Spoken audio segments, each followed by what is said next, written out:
Oke, Assalamualaikum warahmatullahi wabarakatuh. Ya, selamat pagi kepada seluruh calon dokter di Indonesia ya, yang saat ini bergabung di Mass Club Trial Class pada bulan Juli 2020. Di sini dari Mass Club akan mencoba untuk berbagi sedikit mungkin yang ilmu tentang ilmu penyakit dalam yang nantinya akan bisa teman-teman bisa mengerti bagaimana cara berpikir, pola berpikir untuk menjawab soal dan juga tidak bingung pada saat soal-soal itu di otak-atik sedemikian rupa. Ya, mungkin sebelum kita mulai acara pada pagi hari ini, kita akan mencoba untuk memperkenalkan dulu apa itu Maths Club kepada teman-teman semua yang ada di sini. Ya, saya sangat bangga sekali bahwa di sini sudah tergabung sekitar 800 orang calon dokter di Indonesia yang mudah-mudahan diberikan kelancaran untuk menjawab soal pada saat UKM PPD berikutnya. Amin. Ya, oke, sekarang saya akan mencoba untuk berbagi dulu tentang Maths Club. Apa itu Maths Club? Jadi Maths Club ini memang suatu bimbingan belajar yang sudah berdiri sejak tahun 2014, di mana kita awalnya memang bergerak di bidang preklinik, dan saat ini kita mencoba untuk mencoba di bidang UKM PPD kepada teman-teman semuanya, karena nanti akan kita ceritakan bagaimana detailnya terkait sejarah kita. Ya, Maths Club adalah suatu bimbingan belajar dengan konsep pengembangan pola berpikir yang akan membantu teman-teman semua untuk menjadi seorang dokter yang cerdas dan bisa bermanfaat untuk Indonesia. Dan kita punya suatu tagline dari Maths Club ini adalah The Club of Medical Prodigies. Artinya Maths Club di sini memang kumpulan orang-orang yang memang sudah ahli dalam mendidik teman-teman untuk bisa mengembangkan pola berpikir yang baik tadi. Ya, nanti kita akan ceritakan bagaimana profil dari teman-teman tutor Maths Club yang luar biasa. Dan ini cerita kita bahwa dulu pada saat tahun 2014 kita beroperasi memang di area Malang, dan fokus utama kita dulu bergerak di bidang kelas preklinik. Beberapa tahun kita semakin banyak permintaan, dan sampai tahun 2018 kita punya lebih dari 30 kelompok belajar. Dan beberapa tahun terakhir ini memang diminta, kenapa kok Maths Club ngadakan untuk KMPPD gitu, karena tutor-tutornya ini keren banget gitu. Seharusnya juga ngadain juga untuk UKM PPD. Oleh karena itu, mulai tahun ini kita akan berusaha untuk mengadakan kelas UKM PPD yang kita laksanakan juga secara online atau daring, di mana konsep utama kita adalah pengembangan pola berpikir, yang mana kita tidak hanya latihan soal saja. Kalau misalnya kita cuma latihan soal tapi pola berpikir kita belum benar, maka kita akan bingung pada saat soal itu di otak-atik. Nah, di sini kita akan mempelajari, misalnya ada suatu penyakit anemia, bagaimana anemia itu bisa kita kembangkan pola berpikirnya. Misalnya ada soal seperti ini, kita harus berpikir seperti apa. Dan sedikit kita ingin memperkenalkan tutor-tutor dari Maths Club ya, dimana tutor-tutor Maths Club ini yang jadi andalan kita, dimana ini yang membedakan kita dengan yang lain juga, dimana di Maths Club tutor-tutornya sangat luar biasa. Ya, seperti yang akan ngajar pada hari ini ya, yang tengah itu Dr. Adit ya. Bisa dilihat profilnya seperti apa ya.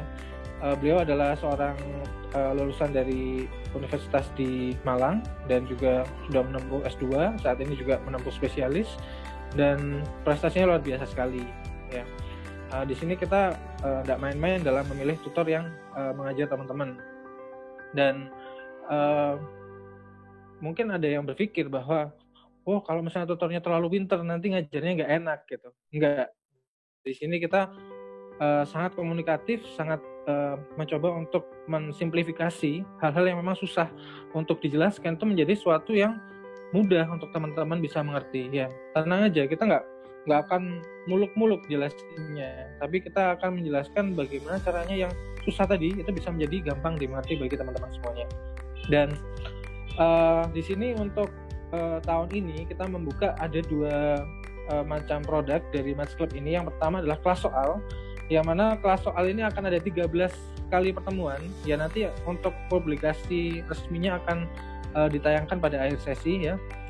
13 pertemuan masing-masing 3 jam, di mana masing-masing pertemuan itu kita bahas sekitar 50 soal. Tapi kalau misalnya beberapa kali pertemuan itu memang ada yang muridnya itu kuat-kuat, kita bisa membahas sampai 100 soal ya kadang-kadang. Jadi itu sangat bergantung pada teman-teman kira-kira masih kuat nggak. Nanti kalau menurut saya kuat, kita bisa lanjutkan. Ya, kemudian teman-teman yang ingin ikut kelas soal ini itu akan juga mendapatkan tryout dari tryout CBT 2 kali ya, dan kita juga akan membuat grup yang mana kita bisa saling berkonsultasi untuk memecahkan suatu soal ini kayak gimana, dan kita kasih tahu cara berpikirnya seperti apa ya. Nah, ini publikasi yang lama, nanti publikasi yang terbaru akan kita post di akhir sesi ya. Yang kedua adalah tryout UKM PPD, yang mana tryout kita ini juga sudah hampir mendekati tryout UKM PPD yang sebenarnya. Jadi sistem yang kita pakai itu hampir sama dengan yang ada di UKM PPD yang sesungguhnya, di mana teman-teman bisa menandai, misalnya teman-teman jawabannya ragu-ragu, aku masih ragu-ragu jawaban atas soal yang ini gitu. Kita bisa menandai, jadi teman-teman nanti bisa tahu dari soal-soal yang teman-teman jawab itu memang hasil antara ragu-ragu atau memang yakin dengan jawaban teman-teman sendiri. Dan kita juga bisa menganalisis dari kesalahan per departemennya, misalnya oh aku ternyata lemahnya di kulit gitu, sehingga kita kedepannya bisa ngebus untuk belajar tentang kulit. Itu akan sangat bermanfaat sekali tryout yang sifatnya seperti ini ya. Dan juga teman-teman akan juga mendapatkan slide pembahasan tryout ya, dan juga untuk meregistrasi untuk mengikuti kelas soal ya. Mungkin beberapa dari teman-teman di sini ada yang sudah mengikuti tryout kemarin, bisa share ya nanti ke teman-teman yang ada di satu fakultasnya ya, itu bisa berbagi kira-kira habis ikut tryoutnya Maths Club itu kayak gimana sih. Nah, kemudian untuk pendaftaran silakan bisa klik ya mathsclub.id /RexCBT ya, itu nanti untuk linknya. Dan ini pengalaman kita kemarin untuk kelas soal yang pertama itu bulan Juni 2020 kemarin sempat sekitar ada 50 partisipan yang mana mengikuti kelas ini, dan alhamdulillah mendapatkan manfaat yang cukup luar biasa ya. Dan untuk hari ini kita akan spesial mengadakan trial class, di mana teman-teman akan diberikan materi tentang hematologi dan juga endokrin hari ini, di mana akan ada 2 tutor hebat yang akan mengajar ya. Trial class ini akan ada Dr. Ika dan juga Dr. Adit, sama-sama M Biomednya, Magister Biomedik, dan mereka berdua juga sama-sama PPDS-nya yang menyempatkan hari ini untuk bisa berbagi kepada teman-teman bagaimana sih cara berpikir yang mudah untuk menjawab soal di bidang penyakit dalam ya. Oke, saya rasa cukup di sini untuk perkenalan tentang Maths Club. Mudah-mudahan teman-teman akan mendapatkan manfaat yang luar biasa dari pertemuan hari ini, dan saya harapkan teman-teman juga tetap bisa bergabung di program kita yang berikutnya, yaitu di kelas soal maupun di tryout CBT. Oke, terima kasih, selamat menikmati materi hari ini.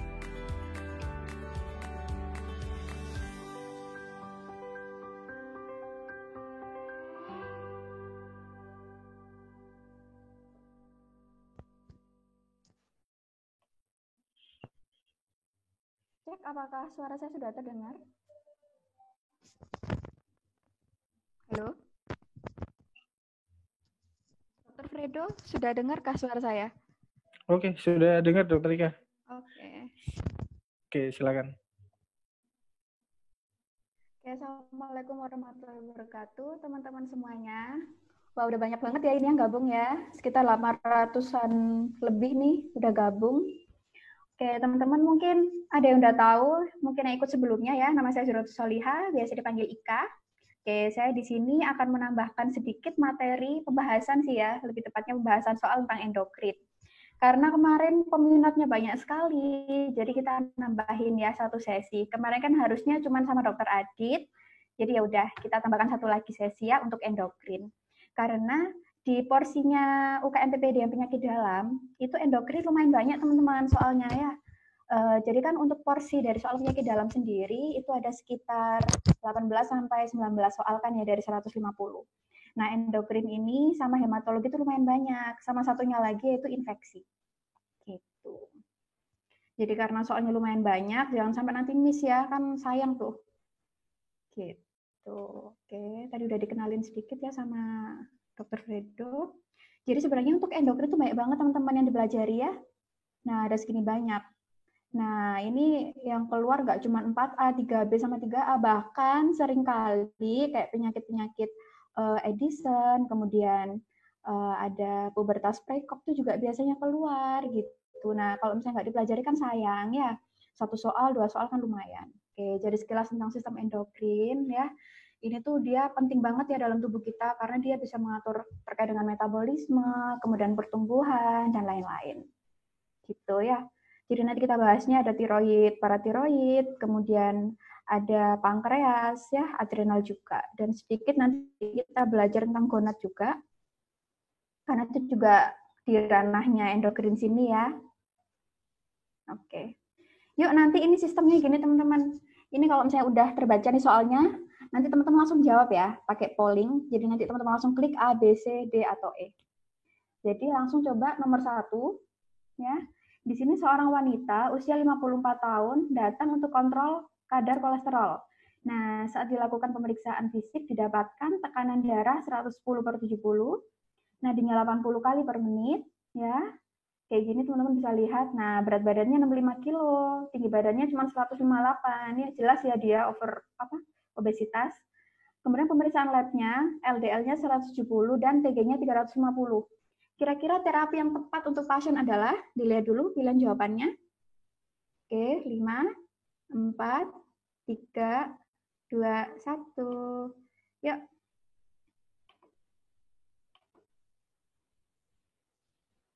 Jawabannya? Oke, itu ada yang jawab D ya. Ada jawab A, nggak apa-apa. Oke ya.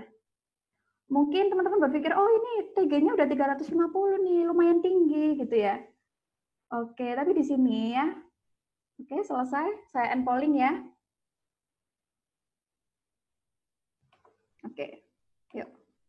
Nah, teman-teman, ada batas kalau kita kapan sih mulai ngasih fibrat ya, gitu. Biasanya untuk yang TG-nya lebih dari 500 gitu. Tapi kalau masih kurang dari 500, kita tetap fokusnya ngasih ke golongan statin dulu atau golongan HMG-CoA redukase inhibitor ya. Jadi golongan statin itu dia dapat menurunkan kolesterol total, plus dia juga dapat menurunkan LDL sekaligus meningkatkan HDL. Nah, dengan itu nanti TG juga akan ikut turun juga ya. Nah, teman-teman tadi yang jawab fibrat statin sebenarnya kalau untuk memulai kombinasi di awal tata laksana pertama kali pasien datang itu nggak perlu ya. Kita mulai dengan statin dulu, polidosis rendah, nanti sekalian kita KIE untuk gaya hidup sehat gitu. Kemudian nanti kontrol secara berkala ya. Kalau misalnya dengan gaya hidup sehat, pemberian statin nggak baik, kita perlu ya cari faktor risiko yang lain ya. Kemudian kita evaluasi gitu. Oke, tentang dislipidemia. Dislipidemia ini sendiri ada gangguan ya atau ketidakseimbangan kadar fraksi lipid. Jadi lipid itu nggak cuma ada kolesterol total ya yang biasa dicek di klinik-klinik cuma kolesterol ya pakai stick itu. Sebenarnya untuk profil lipid sendiri itu ada LDL, ada TG, ada HDL. Nah kayak gitu ya. Nah yang paling bahaya nih LDL ya. Kalau dia udah ketemu free radical ya, kayak misalnya dari asap rokok mungkin atau dari glukosa yang terlalu tinggi itu dapat menyebabkan terjadinya OX LDL. Nah kalau misalnya OX LDL itu sudah ketemu nih sama tunika intimanya arteri ya, nanti dia akan membentuk foam cell di situ ya. Ada proses radang yang banyak, kemudian terbentuklah dia foam cell menjadi aterosklerosis itu ya. Nah, fokusnya kita adalah menurunkan LDL ya teman-teman ya gitu. Nah, nanti teman-teman juga harus tahu kapan sih kita menurunkan LDL sampai kurang dari 100. Kapan kita nanti targetnya cukup 130. Itu tergantung dari faktor risikonya. Nah, kalau HMG-CoA redukase itu enzim yang dia mensintesis kolesterol ya. Biasanya dia dari hepar. Jadi itu biasanya untuk pilihan utamanya ya. Oke, ini tadi biasanya terapi diet, kemudian diperiksa ulang lagi 3 bulan ya, sekaligus kita evaluasi terapinya gimana ke pasiennya ya.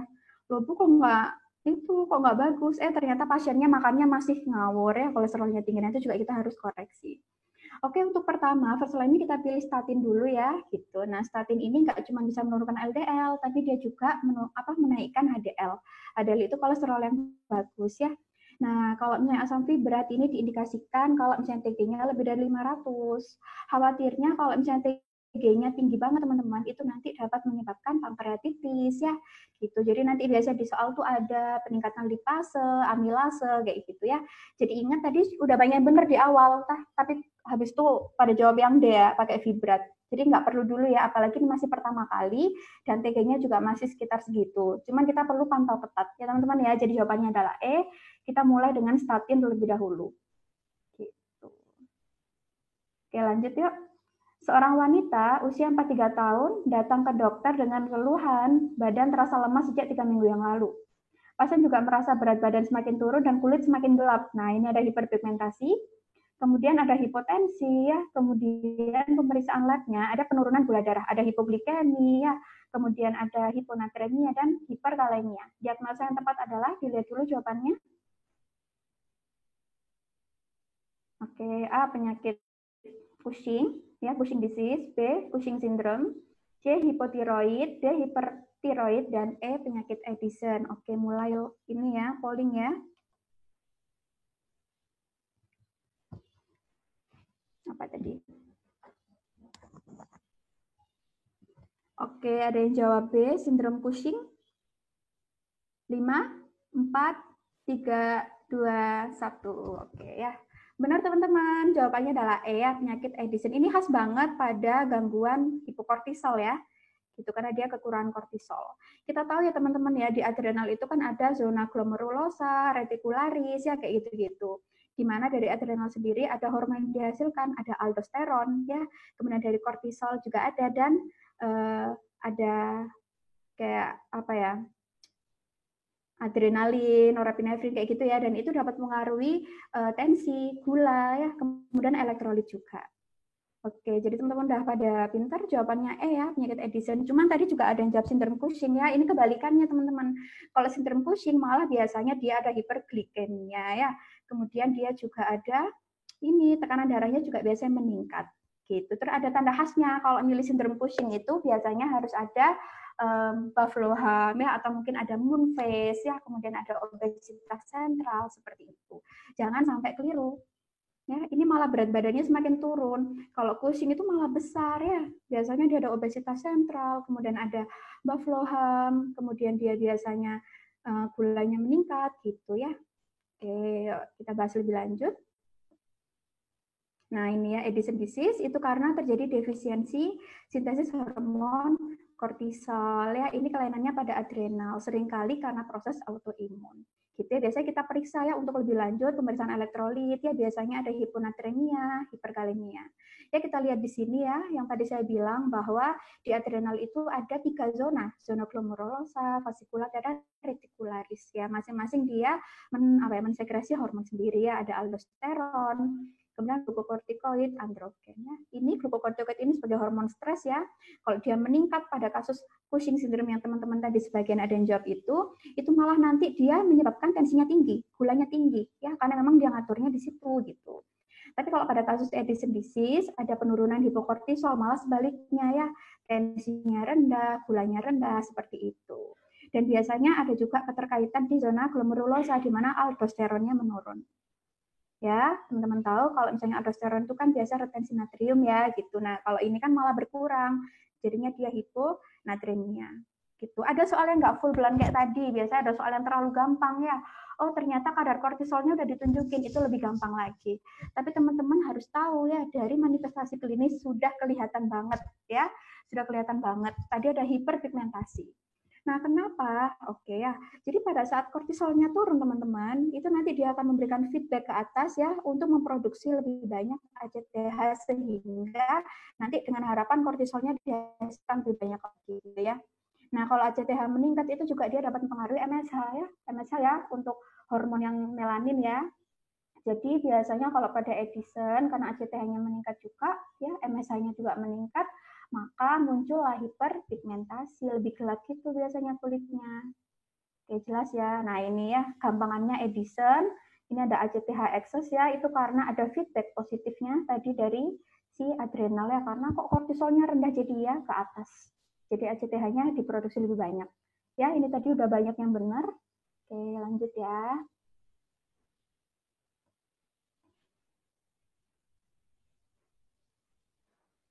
Oke, yuk. Seorang wanita usia 65 tahun datang ke dokter untuk kontrol diabetes mellitus sejak 10 tahun yang lalu. Udah lama ya. Kemudian dia menderita gagal jantung dan rutin kontrol ke dokter jantung. Oke, gula darahnya masih tinggi, 220 ya. Gula darah postprandialnya juga tinggi banget. Oke, dokter ingin memberikan tambahan OAD. OAD yang tidak boleh diberikan adalah ini pada pasien gagal jantung ya. Jadi teman-teman harus pikirkan kalau gagal jantung nanti resikonya gimana ya gitu. Nah, obat-obatan yang nggak boleh A. glibenclamid, B. repagliflozin, C. glipsin, D. pioglitazone, dan E. dapagliflozin. Oke, saya buka pollnya.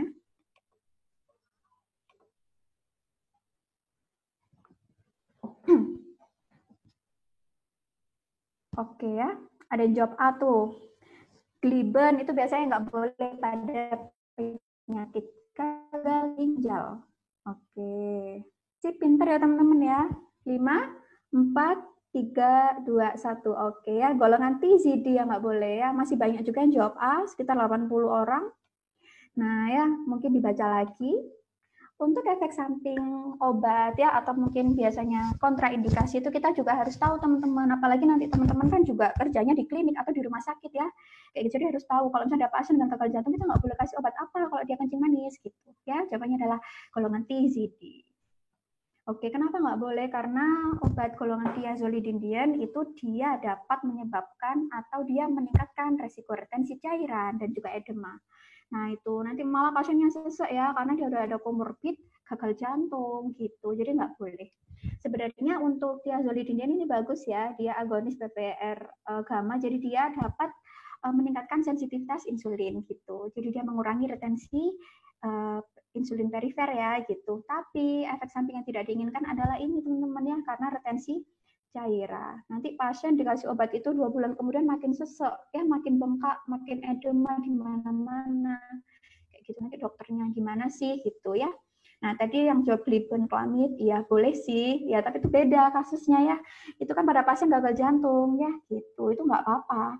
Itu nggak boleh pada pasien gagal ginjal gitu. Ya, jadi harus teliti kalau baca soal. Biasanya ada juga yang nggak disebut gagal ginjal atau gagal jantung, tapi dikasih tahu dari hasil pemeriksaan ya, gitu. Atau mungkin ada kardiomegali dari hasil X-ray, itu teman-teman juga harus tahu. Atau mungkin ada variasi soal yang lain, misalnya pada CKD, tapi nggak dikasih tahu CKD teman-teman ya. Biasanya dikasih tahu protein urianya plus plus plus gitu. Atau mungkin hasil ureum kreatininnya meningkat atau GFR-nya lebih kurang dari 30. Ya, jadi harus tahu bagaimana soal itu mau dibawa kemana sih arahnya, gitu ya. Oke, nanti belajar lagi. Tadi masih banyak yang keliru soalnya ya antara glibenclamid sama TZD. Gitu. Oke, ya lanjut. Nomor 4 ya, seorang wanita dengan keluhan wajahnya semakin bulat dan semakin bertambah gemuk sejak 3 bulan terakhir. Pasien juga mengeluhkan badan terasa lemas dan muncul garis-garis merah pada perut dan paha. Ada stria ya, kemudian ada moon face juga. Pada pemeriksaan fisik didapatkan, oke, kalau IMT-nya 30 udah obes ya, kemudian tekanan darahnya tinggi, hipertensi stage 2, kemudian, nah ini stria tadi udah dari pemeriksaannya. Nah, kira-kira pemeriksaan penunjang yang bisa teman-teman lakukan pada pasien tersebut adalah kecuali. Yuk dilihat dulu pilihannya membingungkan. Oke, ini soal-soal yang menyebalkan ya kalau UKM PPD sampai kayak gini. Oke, yuk. Udah dibaca semua ya. 5, 4, 3, 2, 1. Oke, saya buka pollnya.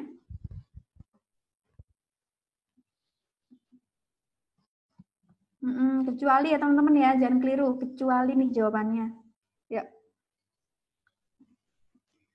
Antara C sama D. Oke, saya bacakan ya. C itu kortisol saliva. Kalau D itu serum aldosteron. Mungkin yang belum milih sekitar 400-an anak. Oke, yuk. Untuk memperbaiki polling kita nih. Ya. C sama D seimbang. Membingungkan ya soalnya ya.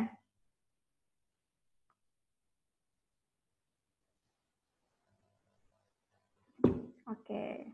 Ya, saya tutup pollingnya. Oke teman-teman, ya jadi memang soal ini saya keluarkan. Ini sempat keluar sih di tahun lalu ya, dan membingungkan banget. Dan banyak juga masalah dari teman-teman yang keliru jawabnya gitu, karena pilihan jawabannya juga ambigu banget ya, kok kayaknya tampak semuanya benar ya gitu. Tapi kita harus tahu teman-teman, ini diagnosanya adalah Cushing ya. Ini Cushing syndrome, ada gejala Cushing syndrome ini. Biasanya kita ceknya adalah ACTH sama kortisol. Aldosteron memang ada di bagian adrenal, tapi dia bukan merupakan pemeriksaan yang dilakukan pada Cushing gitu. Biasanya kalau yang pilihan D ini untuk kasus-kasus hiper atau hipoaldosteron ya, kita untuk tahu apakah dia primer atau sekunder kita bisa cekkan gitu. Tapi kalau pada kasus ini dia jelas-jelas Cushing syndrome ya, kita cekkan kortisol sama kadar ACTH-nya. Gitu ya. Oke, sekilas karena tadi juga di soal sebelumnya ada yang keliru jawab antara Cushing sama Edison ya. Nah, untuk Cushing syndrome sendiri ini kebalikannya dari Edison. Kalau Cushing syndrome ini karena kelebihan kortisol ya, kebalikannya dari yang Edison tadi. Jadi dia kelebihan kortisol bisa karena ACTH dependent atau yang independent. Seringkali ini disebabkan juga karena penggunaan steroid jangka panjang atau tidak sesuai dengan aturannya ya. Biasanya orang-orang karena sudah keenakan pakai dexamethasone ya, enak banget gitu. Terus dia beli lagi sampai jangka panjang, itu lama-lama dapat menyebabkan gejala ini teman-teman ya. Mulai muncul moon face biasanya ya, kemudian dilanjutkan dengan gejala-gejala yang lainnya. Gitu. Ini ada badan lemah, ya mirip ya kayak tadi Edison, cuman bedanya kalau ini dia makin besar ya, makin big gitu, kalau Edison dia makin kecil biasanya ya. Gitu. Kemudian kalau ini karena nggak ada keterlibatan MSH, biasanya dia tidak ada masalah kulitnya menghitam karena hiperpigmentasi gitu. Ya, tanda-tandanya ada obesitas sentral, ini khasnya ya, ada moon face, buffalo ham itu kayak ada punuk kerbau ya di bagian tengkuk leher itu gitu. Nah, kayak gini teman-teman ya, ada stria rubra ya. Jadi kayak orang hamil gitu loh. Jadi makin mekar gitu ya kulitnya. Nah, ini buffalo ham, ini moon face. Ini karena kelebihan kortisol ya. Itu kita bisa cekkan apa aja. Bisa kortisol plasma, kemudian kortisol bebas urin, salivary kortisol tengah malam ya. Dan juga penting kita cek plasma ACTH-nya. Untuk tahu apa sih? Untuk tahu dia dependent atau independent. Untuk tahu apakah dia ada masalah murni di adrenalnya atau masalahnya di atas ya, di pos-posannya atas itu, entah hipotalamus atau pituitary gland-nya. Gitu ya. Jadi kalau aldosteron itu bukan pemeriksaan buat ini, tapi untuk kasus hipoaldosteron primer atau sekunder atau hipo. Gitu ya. Tadi udah banyak yang benar sih, sekitar 300-an ya, cuman sebagiannya salah. Gitu.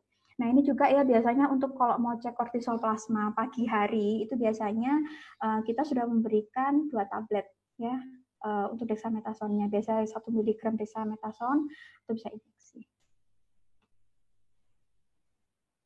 Oke ya, untuk tata laksananya sendiri, biasanya kita harus tahu kira-kira itu murni karena ada masalah di adrenal, ataukah mungkin karena faktor eksternal kayak misalnya penggunaan steroid jangka panjang, ataukah mungkin karena ada tumor ya, ada adenoma pada pituitary-nya. Jadi harus tahu dulu penyebabnya. Kemudian nanti medikamentosanya, biasanya kita pakai ketoconazole. Ini jadi kayak kontranya hormon steroid gitu.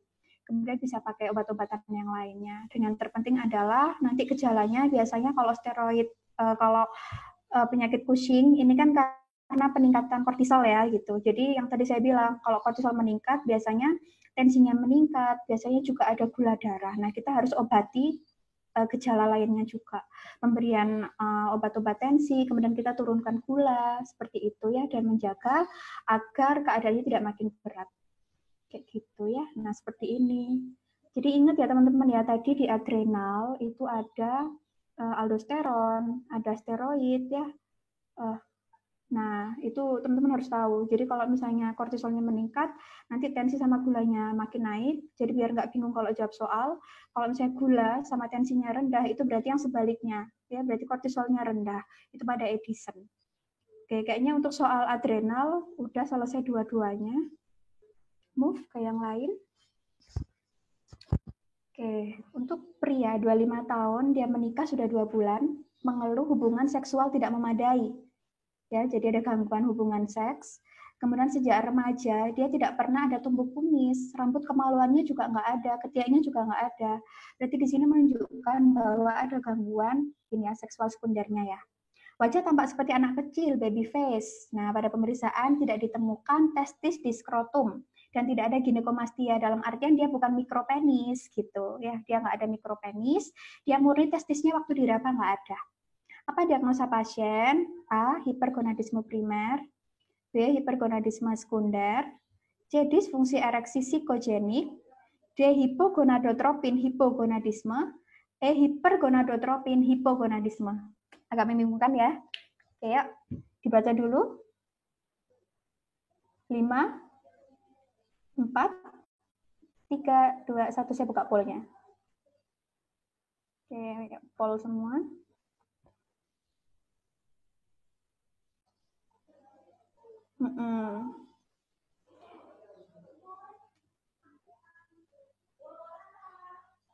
Oke, benar. Yang saya harapkan teman-teman mikir antara D sama E ya. Yang jelas dia hipogonad. Kalau hipergonad nggak mungkin ya. Kalau malah hipergonad itu yang testosteronnya terlalu berlebihan. Nah, kayak gitu-gitu. Oke, antara D sama E. Ya, sengaja saya pilihkan soal ini karena banyak yang salah juga yang sebelumnya ya.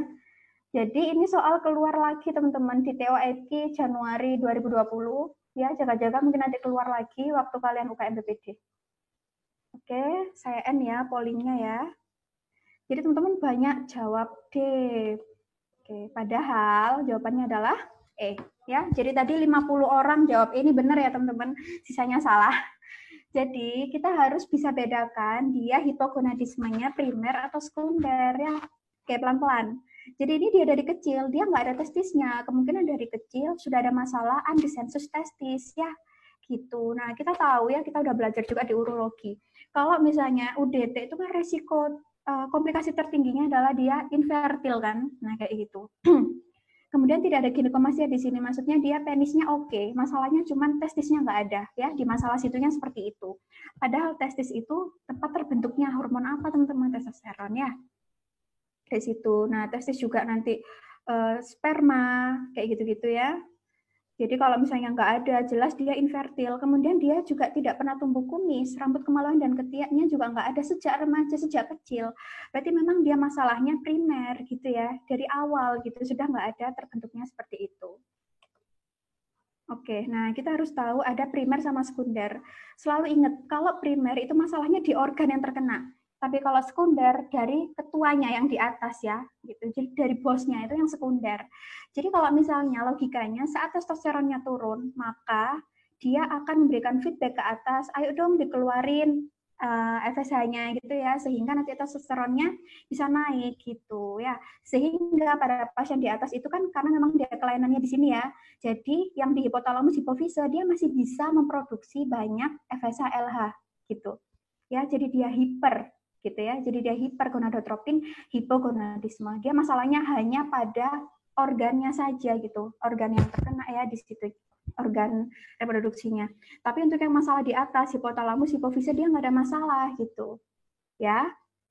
Nah, biasanya itu karena ini ya kriptorchidismus atau mungkin UDT. Nah, itu masalahnya murni primer ada pada di organ kelaminnya gitu ya. Jadi pada saat dia nanti lapor tuh ke atas, bos gimana sih ini kok nggak dikeluarin FSH LH, kan gue nggak bisa ngeluarin testosteron, nah kayak gitu. Dikeluarin lah ya, sama hipotalamus. Hipotalamus dia akan mensekresi ke NRH untuk merangsang hipofise mengeluarkan FSH LH ya. Harus ingat pathway-nya seperti itu. Kalau primer sekali lagi kelainannya ada pada organnya. Kalau sekunder itu biasanya masalahnya dari atas gitu ya. Jadi kalau dari atas nggak ngeluarin gimana yang bawah bisa ngeluarin gitu ya. Biasanya kalau sekunder yang kalian jawab D itu biasanya karena ada masalah misalnya tumor pada hipofise atau pada hipotalamus ya, atau mungkin secara genetik kayak sindrom Kallman, Prader-Willi kayak gitu ya. Oke, kalau tadi memang jelas sih ya teman-teman, dia di skrotumnya itu nggak ada isinya. Berarti masalahnya murni pada testisnya yang nggak ada gitu ya, sehingga testosteron tidak dihasilkan, dia feedback ke atas. Ya diterima karena hipofise sama hipotalamusnya tidak ada kelainan ya, maka jawabannya adalah hipergonadotropin hipogonadisme. Kalau yang jawaban D hipo itu berarti dia sekunder ya. Saat testosteronnya rendah dia mau ngasih feedback ke atas itu nggak direspon karena memang kelainannya ada di hipofise hipotalamus. Paham sampai sini ya? Itu sama juga kayak misalnya kasus-kasus yang lain ya, kayak hipertiroid. Hipotiroid juga sama seperti itu. Oke ya, ini banyak banget yang salah, jadi aku nekenin lagi. Jangan lupa ya, kalau misalnya primer berarti yang atasnya tidak masalah, tapi kalau sekunder dua-duanya dia biasanya mengalami penurunan. Gitu. Oke, biasanya kalau kasus ini kita cekkan apa aja ya. Kalau misalnya cowok dicekkan testosteron, plus nanti kita juga harus tahu ya, harus bedain apakah ini murni primer atau dia sekunder dengan cek FSH LH. Ya, gitu. Kita pengen tahu sih bosnya tuh ngerilis nggak FSH sama LH ya, biar ada bekal pembentukan testosteron. Kalau misalnya emang rendah, oh berarti kelainannya di atas. Tapi kalau soal kayak tadi ya, itu karena primer, saya ulang sekali lagi, maka jelas FSH LH harusnya banyak ya, gitu. Oke, jadi jawabannya E, dipelajari lagi ya nanti ya teman-teman PR buat ini, karena banyak yang salah, cuma 51 doang yang benar ya. Oke, lanjut. Seorang wanita 47 tahun datang ke puskesmas dengan keluhan badan terasa mudah lelah dan terasa lemah, disertai keluhan tidak tahan dingin. Nah, ini khas banget nih. Keluhan disertai dengan rasa penuh di leher. Nah, dari pemeriksaan fisik terdapat pembesaran kelenjar tiroid diffuse, edema pretibia, ada puffy face, dan rambut kering. Apakah yang berperan dalam kasus tersebut? Kenapa sih kok bisa terjadi kasus ini ya? Ini hipotiroid ya teman-teman ya. A. Antibodi TSH, B. Anti-tiroid peroksidasa atau TPO, C. Anti-triiodotrionin, D. Tiroglobulin, dan E. Antibodi TSH. Oke, saya buka pollingnya. Yuk.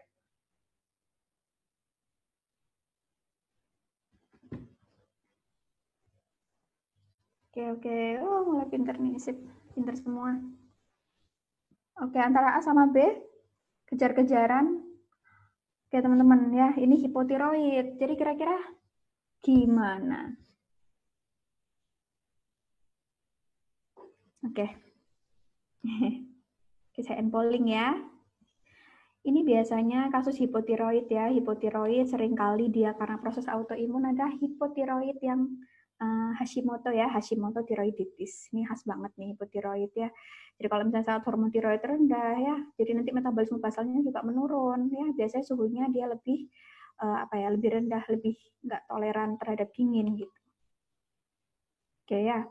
Jadi biasa kalau antibodi TSH reseptor itu biasanya pada kasus-kasus grave disease. Oke, pintar siapa nulis itu Hashimoto ya. Hashimoto tiroiditis benar ya. Anti TPO. Kita tahu teman-teman ya, kalau misalnya mau belajar terkait dengan metabolisme hormon tiroid itu sendiri, TPO itu dia berperan mulai dari awal mengaktifasi iodida yang masuk ya, yang kita dapatkan dari makanan nanti diaktifkan. Kemudian iodin tadi itu akan berikatan dengan asam amino tirosin ya. Kemudian itu juga dari TPO, itu juga peranan dari TPO ya, tiroid peroksidase.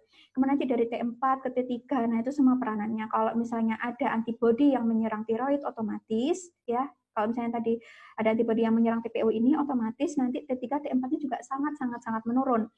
Bahkan mulai dari awal, si iodin berikatan dengan asam aminotirosin untuk membentuk hormon tiroid itu juga bakal udah nggak ada dari awal gitu loh ya. Nah, itu yang sering kali pada kasus Hashimoto tiroiditis ya, itu autoimunnya si hipotiroid.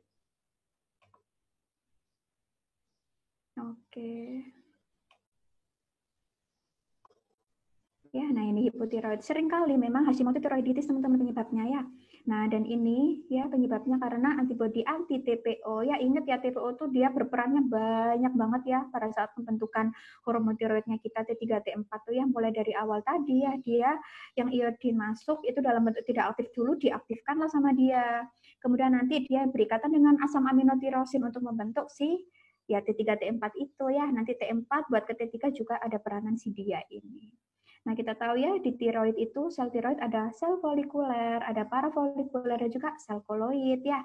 Nah, T3 T4 itu terbentuknya di sini teman-teman di sel folikel. Nah, Hashimoto tiroiditis itu ada fibrosis pada folikel, ada atrofi pada folikel. Jadi bisa bayangin gimana kurangnya jumlah T3 T4 ya karena tempat pembentukannya tuh di sini tuh ya atrofi teman-teman. Jadi mengecil gitu ya.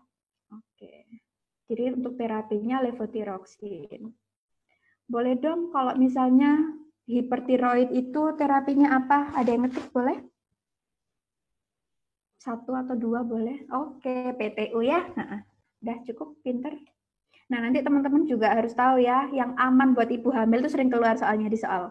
Yang aman buat ibu hamil tuh apa? Gitu. Oh, pinter semua sih. Oke, lanjut ya, nomor 7.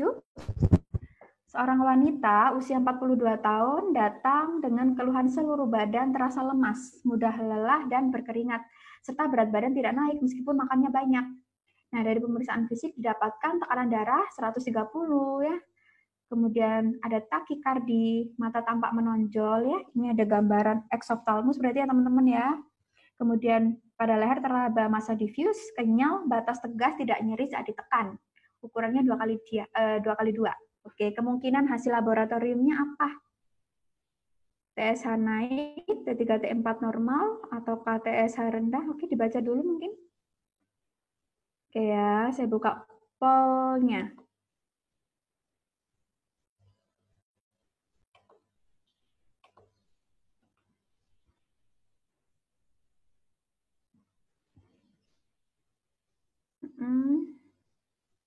Oke. Boleh teman-teman yuk, itu kira-kira diagnosanya apa ya? Jadi gejalanya seperti itu. Oke ya, Graves disease ya. Graves disease itu ada tanda hipertiroid ya. Ada hipertiroidism, kemudian ada tanda optalmopati ya. Ada exophthalmos tuh.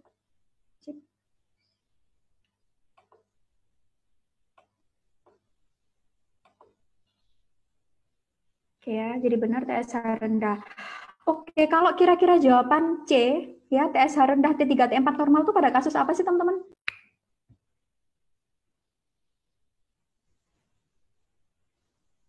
Kalau jawabannya C itu kalau kasus apa? TSH rendah, T3, oke ya.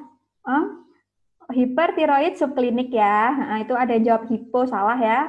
Jadi kalau TSH rendah, T3, T4 normal itu hipertiroid subklinis ya. Biasanya kalau pada pasien-pasien kayak gini harus diobservasi juga. Ya Bu, nanti kontrol ya, gitu. Nah, dicek berkala ya. Oke, pinter semua, sip. Jadi ini adalah kasus Graves disease ya. Nah, Graves disease itu ya sama, dia punya tanda-tanda tirotoksik ya. Mulai dari takikardi udah ada tadi pasiennya ya gitu. Kemudian dia tadi nggak tahan panas. Kemudian dia juga makannya banyak, tapi kok berat badannya turun terus. Nah itu ya, biasanya pada usia-usia muda kita harus curiga ke sini. Ada suatu proses autoimun gitu ya. Biasanya kalau pada Graves disease itu karena adanya antibodi pada TSH reseptor gitu. Jadi di situ masih ada yang nancep tuh di reseptornya TSH ya, padahal itu antibodinya. Nah, maka si T3 T4 itu dihasilin terus-terusan gitu. Itu kebalikannya dari si anti TPO tadi itu ya, yang pada hipotiroid. Nah, ini scoringnya untuk mengetahui apakah ada thyroid storm ya. Soalnya seringkali kalau pada kasus Graves disease terus dia obatnya nggak bagus, ya kemudian orangnya juga komplainnya jelek, itu bisa mengarah ke sana komplikasinya. Nah, kalau pada kasus tadi ya, kita bisa berikan antitiroid, plus biasanya kita kasih untuk untuk simptomatiknya ya. Biasa kalau pada pasien hipertiroid, apalagi kalau udah Graves disease itu kan biasanya dia ada takikardia, deg-degan, berdebar-debar. Nah, kayak gitu kita bisa berikan beta blocker. Ya, teman-teman ya. Oke. Yuk. Ini soal defisiensi nutrisi, itu masuk juga di sini. Laki-laki usia 45 tahun datang ke rumah sakit dengan keluhan gatal dan kemerahan di kulit wajah hingga leher, lengan bawah, dan kaki. Terasa gatal dan pedih. Keluhan ini sering berulang, terutama setelah terpapar sinar matahari hingga kulit teraba lebih kering ya, jadi ada serosis kutis. Gitu. Pasien juga mengeluh diare berulang ya, kemudian nafsu makan berkurang, pusing, dan juga ada demensia. Pasien memiliki riwayat penyakit sirosis hati dan kebiasaan mengkonsumsi alkohol sejak 10 tahun yang lalu. Kira-kira dia ada defisiensi apa sih pada pasien ini? Dibaca dulu pilihan jawabannya ya. A. Piridoksin, B. Kobalamin, C. Niacin, D. Riboflavin, dan E. Thiamin. Oke, saya buka nih. Oke, yuk. Dari sekarang. Wah, ini beragam nih. Ada soal yang sejahat ini, pilihan jawabannya ya. Kalau kalian mungkin defisiensi B1, B3, B6, B9, B12 mungkin lebih gampang jawabnya. Tapi ada yang kayak gini nih, ya pakai namanya. Ini yang membuat banyak yang keliru. Oke ya. Jadi PR ya, nanti ngafalin dikit nih namanya B1 tuh apa ya, tiamin. Kemudian B3 tuh apa namanya, B9, B12 gitu ya. Nanti dihafalin teman-teman nih. Soalnya hampir semuanya jawabnya rata dan nggak ada yang terlalu dominan. Oke, sementara ini yang dominan C ya. Oke. Jadi teman-teman, soal ini gampang sebenarnya, tapi kalau yang keluar itu namanya, nama vitaminnya itu yang banyak yang keliru, karena banyak yang nggak ngafalin ya, hafalnya cuma B6, B12, B3 gitu. Jadi mulai sekarang harus dihafalin. Oke, benar B3, B3, 3D. Ya, B3, 3D. Demensia, dermatitis, sama diare. Ya, gitu. Nah, nanti kalau B12 ini juga sering keluar. Biasanya kalau B12 itu pada kasus-kasus misalnya ada masalah pada gaster atau habis direseksi gasternya ya, di mana faktor intrinsik kan tempatnya di situ teman-teman. Nah, kalau misalnya B12 itu kan butuh faktor intrinsik ya. Nah, kalau misalnya ada masalah di gaster itu biasanya defisiensi kobalamin. Nanti kalau mau dijabarin lebih lanjut nanti ada anemia ya. Anemia yang mana? Yang megaloblastik itu ya. Pernisiosa, maaf. Oke, jadi ingat tadi B3, 3D. Itu nanti ada masalah, itu namanya pellagra ya. Itu demensia, tadi udah ada ya. Kemudian ada dermatitis, masalah pada kulit, dan diare kronis. Itu adalah khas dari gangguan B3, ya namanya niacin. Kalau yang mecobalamin atau kobalamin ya, mecobalamin obatnya maaf. Jadi kobalamin itu defisiensi vitamin B12 ini itu biasanya menyebabkan anemia megaloblastik ini ya, megaloblastik pernisiosa. Nah, ini biasanya kita berikan injeksi kobalamin 1000 mikrogram. Ya, ini juga sering keluar ya biasanya karena adanya defisiensi pada faktor intrinsik. Gitu.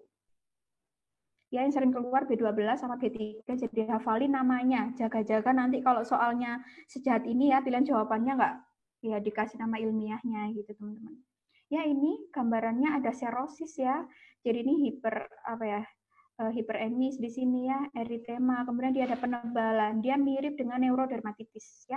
Kemudian dia lebih keras dan juga kering ya, ada serosis kutis. Kemudian dia ada berskuama tebal. Nah, ini adalah khas dari defisiensi niacin tadi. Kemudian ada demensia ya, dan juga diare kronis. Udah masuk semua tadi pada kasus soalnya. Oke ya, teman-teman jangan lupa, ini PR ya, belajar nama-nama vitamin B. Jadi nanti kalau keluar soal lagi, kan eman ya, satu soal tapi tadi udah banyak yang salah.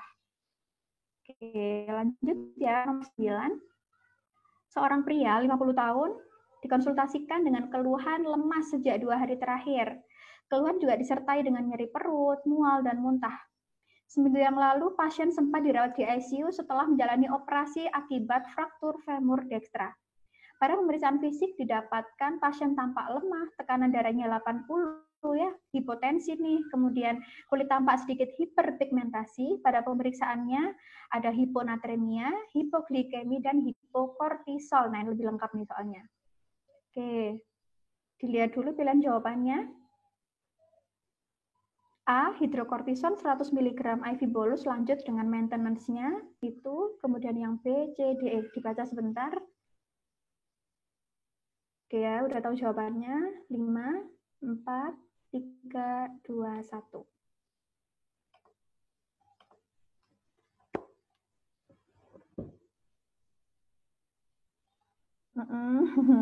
Pinter-pinter semua nih. Oke. Oke, 5, 4, 3, 2, 1. Sip, 82% ya jawab A. Bagus, kira-kira nih, boleh dong ada yang ngechat. Ini diagnosanya apa sih, teman-teman?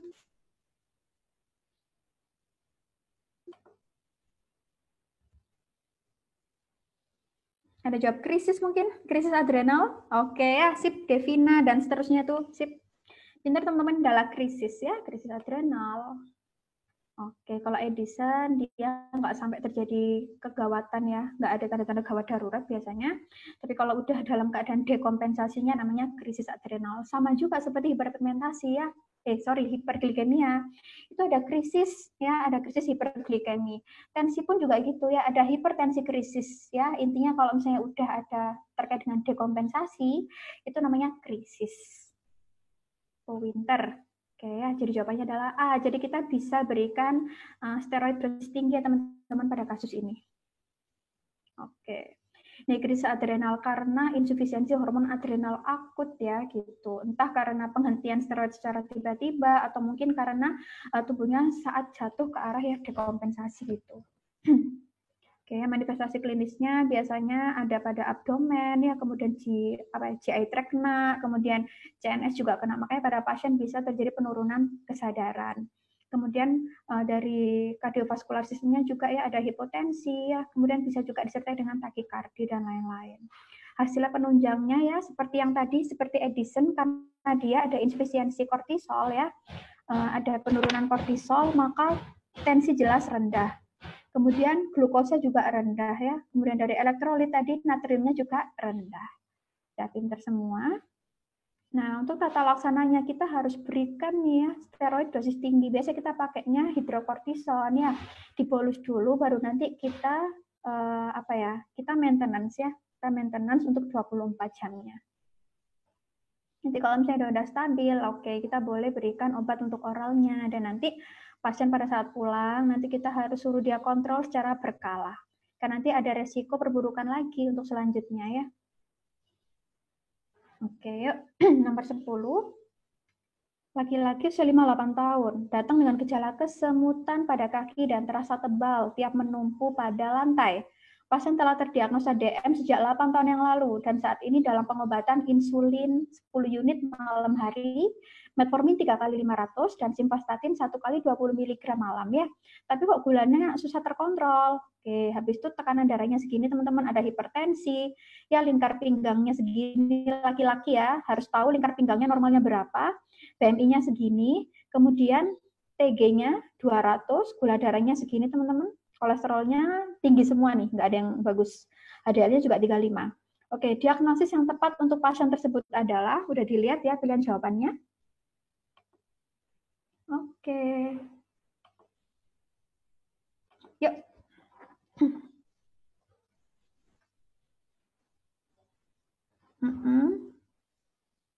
Wah, ini pintar semua nih. Oke ya. Sip, 93% ya jawab E. Mungkin ada yang jawab A, mungkin kurang teliti ya teman-teman ya. Kalau misalnya jawaban A, ini sebenarnya juga ada dislipidemia juga ya. Kalau A benar, harusnya dia juga benar. Jadi nggak mungkin. Gitu ya nanti ya. Oke. Mungkin ada yang lupa dengan materi sindroma metabolik. Jadi kalau misalnya teman-teman benar-benar lupa nih, loh ini ada DM, tapi LDL-nya juga tinggi, kolesterolnya juga tinggi. Nggak mungkin nih, kalau A benar, harusnya dia juga benar dong. Berarti bukan itu jawabannya ya. Gitu. Oke. Ini kalau ditepis juga bisa teman-teman ya. Kalau B juga nggak mungkin, C juga nggak mungkin. Gitu. Ini pintar semua, jadi sindroma metabolik itu harus ada 3 ya. Kalau pada pasien ini ada hipertensi, lingkar pinggangnya ada obesitas sentral ya, kemudian TG-nya 200. Nah, oke, kita harus tahu untuk terkait dengan sindroma metabolik itu biasanya karena obesitas sentral ya, karena pola hidup yang pasif di rumah saja ya, nggak mau olahraga, apalagi teman-teman nih karena masa karantina di rumah mulu ya, nggak pernah olahraga itu juga bisa. Penuaan, DM ya, dan gangguan yang lain itu juga bisa dapat menyebabkan atau dia sebagai faktor risiko terjadinya sindroma metabolik. Nah, HDL tadi juga sama ya, dia HDL-nya 35, berarti dia udah memenuhi berapa nih? Kadar gula, oh maaf ini kegeser ya, ini harusnya HDL di sini. Oke. Jadi dia tadi yang kena obesitas sentralnya karena tadi lingkarnya 102 cm, padahal dia laki-laki ya. Kemudian hipertensi juga ada, kemudian pada pasien gula darah nggak termasuk karena tadi gula darah sesaat, bukan gula darah puasa. Kemudian kadar HDL-nya tadi 35, jadi masuk juga ke sindroma metabolik. Dan yang terakhir kadar TG-nya pasien tadi 200 ya, jadi 4 dari 5 berarti sudah memenuhi. Ya, ini belajar lagi teman-teman, soalnya seringkali pas saya ngajar juga ada yang keliru, dipikir LDL juga masuk kriteria padahal enggak ya. Gula darah yang masuk cuma puasa ya, kalau gula darah sesaat tidak masuk. Ya, diingat gula darahnya puasa, kemudian profil lipid yang masuk adalah HDL sama TG. Gitu. Kemudian untuk obesitas sentral, kita pakainya ya lingkar itu ya, BMI nggak masuk. Ya, jadi hati-hati biasanya soal tuh dia mengecoh, kayaknya tampak masuk semua. Tapi sebenarnya cuma satu gitu, karena yang lain GDS, LDL itu nggak memenuhi kriteria untuk sindroma metabolik. Gitu ya. Ini pengecohnya di situ, jadi nanti hati-hati kalau baca soal untuk sindroma metabolik. Oke, jadi nanti terapinya ya harus komprehensif ya, apa yang holistik komprehensif, apa yang ditemukan ya kita terapi. Pada pasien tadi ada hipertensi, oke kita kasih anti hipertensinya. Ya, hiperglikemi juga kita kasih ya, untuk obatnya bisa metformin boleh gitu. Cuman profil lipidnya kita kasih ya simvastatin terlebih dahulu. Apalagi tadi TG-nya juga masih sekitar 200. Ya, sama olahraga. Nah, pinter semua, lanjut. Ini ada wanita kejang-kejang sejak 1 jam yang lalu. Pasien tampak menghentak-hentakan lengan dan tungkai. Kemudian nih terasa kaku dan kedutan di kedua pipi. Pasien juga mengalami hal serupa, tidak pernah mengalami hal serupa ya. Dia terdiagnosa Graves' disease 2 tahun yang lalu dan ditiroidektomi total 5 bulan yang lalu. Oke, terus ada tanda-tanda Softex sign-nya positif, terus sign-nya positif ya. Softex itu kalau diginiin dia ini ya bergerak-bergerak pipinya. Kemungkinan yang menyebabkan kondisi pada pasien di atas adalah, oke jawabannya dibaca dulu 5, 4, 3, 2, 1. Oke, saya buka pollnya.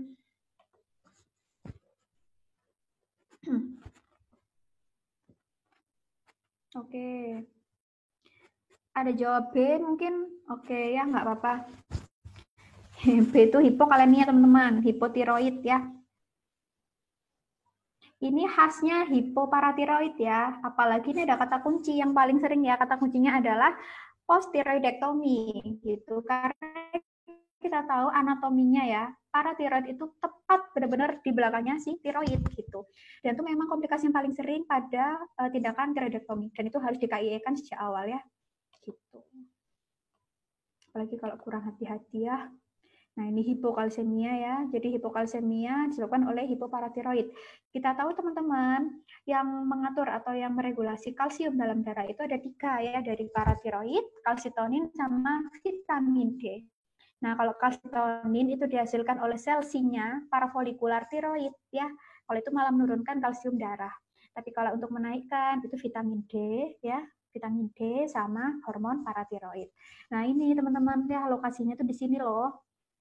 Jadi kalau misalnya ada tiroidektomi total, kemungkinan ini juga biasanya keambil ya, ikut keambil. Jadi resikonya adalah yaitu ya, salah satu yang mengatur dari kalsium di darah itu berkurang ya gitu. Jadi tinggal kalsitonin sama si vitamin D gitu ya. Kalau asupan vitamin D-nya cukup, kalau enggak ya nanti makin hipokalsemia gitu ya. Jadi tadi udah sebagian benar jawabannya hipokalsemia oleh karena hipoparatiroid. Hipoparatiroidnya ini karena proses ini tadi ya, penyebabnya karena dia di tiroidektomi tadi. Itu jadi keangkat paratiroidnya. Nah, untuk pengobatan hipoparatiroid kita bisa menjaga kadar kalsium fosfor tetap normal ya dengan cara memberikan kayak kalsium karbonat ya atau suplemen vitamin D. Nah, ini maaf. Nah, ini tanda khasnya ya, hipokalsemia. Ada Softex sign-nya, kalau misalnya dia diprovokasi di pipinya, itu nanti ada kontraksi ipsilateral sesuai dengan arah yang kita provokasi. Gitu. Terus dia itu kan hipokalsemia ya, itu dia menyebabkan, jadi kan kalsiumnya banyak di otot ya, kayak gitu-gitu. Dia kurang di darah, tapi banyak di otot. Jadi dia dapat menyebabkan kekejangan atau kekakuan pada saat diprovokasi dengan dilakukan kayak gini, kayak di tensi gitu ya, tapi dibiarin gitu. Nah, nanti dapat menyebabkan kekejangan, karpopedal. Gitu. Karpopedal spasm. Yuk lanjut, nomor 12. Seorang laki-laki usia 50 tahun datang ke UGD dengan keluhan kaki kanan bernanah, tertusuk paku sejak 1 minggu yang lalu. Keluhan disertai demam dan muntah-muntah, luka meluas hingga punggung kaki dan berbau busuk. Nih udah ada diabetic foot-nya ya. Kemudian pasien tidak merasakan kesakitan karena ada gangguan neuropatinya itu udah. Kemudian pasien memiliki diabetes mellitus sejak 10 tahun lalu, namun tidak terkontrol. Nah, pada pemeriksaan fisiknya ada hipotensi, takikardi, takipnu, ya, kemudian suhunya udah 39,5 tuh hiperpireksia. Kemudian pada pemeriksaan gula darahnya segitu teman-teman. Itu kemudian dari analisa gas darahnya pH-nya 7,25. Ya, HCO3-nya rendah ya. PaCO2-nya tinggi. Oke, anion gap-nya juga tinggi. Permasalahannya apa? Kecuali, ya. Dilihat dulu pilihan jawabannya. Oke, ya, aku buka pollingnya ya.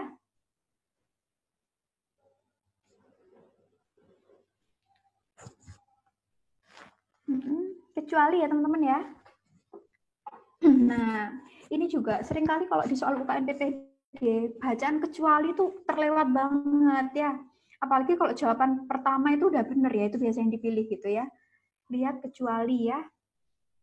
Oke, 5, 4, 3, 2, 1, banyak yang jawab B sama C. Jawab B berarti kurang teliti, jawab C juga kurang teliti. Oke, yang A sama E. A, iya juga sih. Iya juga ya jawabannya ya. Nah, teman-teman, kalau misalnya kecuali ya, benar-benar hati-hati. Ini pada pasien, tadi ada jawab neuropati diabetik, ini masuk ya teman-teman ya. Ini ada kata kuncinya, tidak merasakan kesakitan, sehingga kalau misalnya dia pas ketusuk paku dan lain-lain nggak kerasa, jatuhnya dia luka, ya, luka makin lama makin cepat progresnya, karena memang ada kekurangan nutrisi ya pada pasien DM, jadi nutrisinya nggak sampai ke sana gitu. Jadilah diabetic foot masuk ya. Kemudian ketoasidosis diabetik, ini malah diagnosisnya ya pada pasien ini dilihat dari apa? pH-nya dia rendah, asidosis ya. Nah, HCO3-nya juga rendah nih di sini menandakan ada asidosis metabolik gitu ya, anion gap-nya juga tinggi. Nah, kemudian sepsis ini juga masuk teman-teman ya, ini dilihat ya, dia ada hipotensi, ada takikardi, ada hiperpireksia gitu. Ya, nah kemudian kalau yang jawaban E ini benar, asidosis metabolik nih teman-teman ya. Ini biasanya memang malah yang ada pada KAD ya, asidosis dilihat dari pH-nya rendah, kemudian HCO3-nya rendah. Nah, asidosis metabolik ya. Nah, yang berarti kecuali adalah HHS. Kalau HHS itu memang sama-sama hiperglikemia krisis, cuman di situ biasa ada kata kuncinya ya, biasa ketonnya negatif, kemudian anion gap-nya biasanya normal, kemudian osmolaritasnya meningkat gitu ya, terus gula darahnya biasa lebih dari 600-an ya gitu.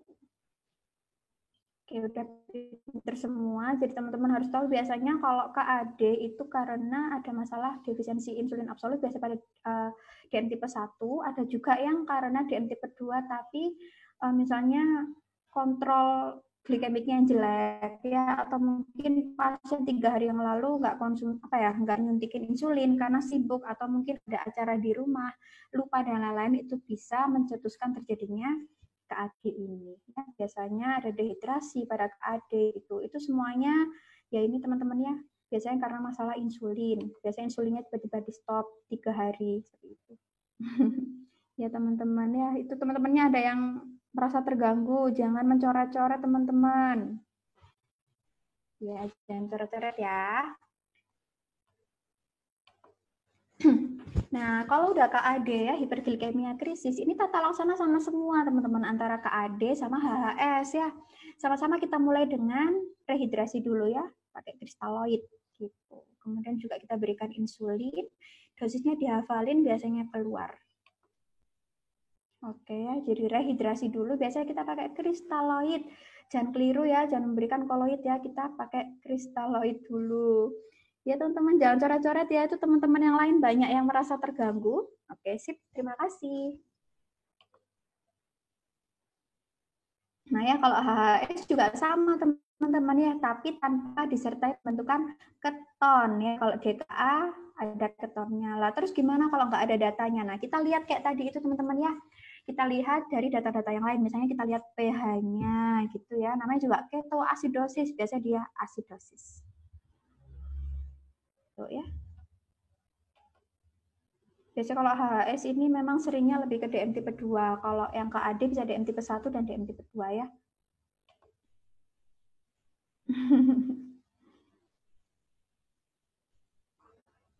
Oke, lanjut nomor 13. Seorang pasien laki-laki usia 55 tahun datang untuk mengecek kesehatannya. Pasien diketahui memiliki DM sejak 8 tahun yang lalu. Nah, pasien mengeluh lemas dan kurang bertenaga akhir-akhir ini. Pasien 3 bulan terakhir sudah tidak minum obat karena dirasa kebanyakan dan ribet. Nah, ini adalah pasien yang compliance-nya jelek ya. Dikasih obat satu pun, ya kemungkinan nggak diminum juga kalau misalnya memang dia merasa ribet gitu ya. Kemudian tekanan darahnya tinggi. Nah, kemudian didapatkan GDS-nya segitu teman-teman masih tinggi.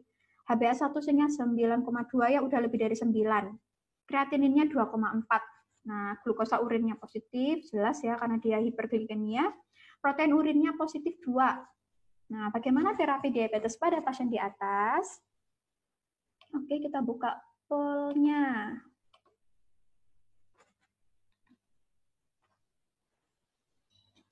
Oke, pinter semua ya. Jadi dari compliance-nya pasien itu jelek ya teman-teman ya. Kalau kita ngasih satu obat tak nggak mungkin pada pasien kayak gini ya. Udah 8 tahun yang lalu ya. Kemudian ternyata selama ini dia udah minum obat ya dan dia nggak mau minum gitu. Kalau satu obat kemungkinan tidak terangkat ya keadaan kayak gini. Kemudian dia juga ada masalah ginjal ya. Oke, bagus ya. Kalau misalnya sesuai dengan guideline juga, kalau misalnya dia HbA1c-nya lebih dari 9, kita bisa langsung memulai insulin. Nah, kayak gini ya. Plus minus obat lain. Boleh disertai dengan obat lain, boleh enggak.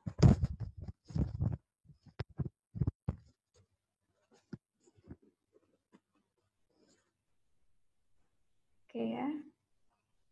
Nah, ini medikamentosanya, jangan lupa dihafalin ya teman-teman ya, efek samping, kemudian dia diindikasikan buat pasien apa gitu. Insulin pun juga teman-teman harus tahu yang ada rapid, ada short acting, kapan mulainya, ada 15 menit sebelum makan, ada yang 30 menit sebelum makan.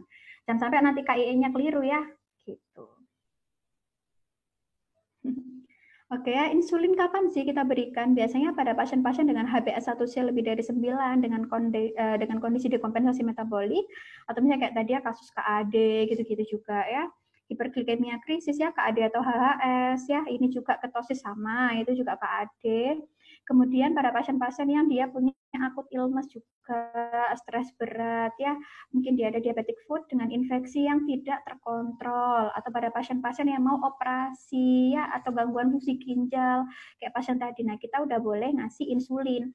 Apalagi dengan pasiennya sendiri nggak kooperatif ya, dia diberikan 2 obat aja nggak diminum gitu.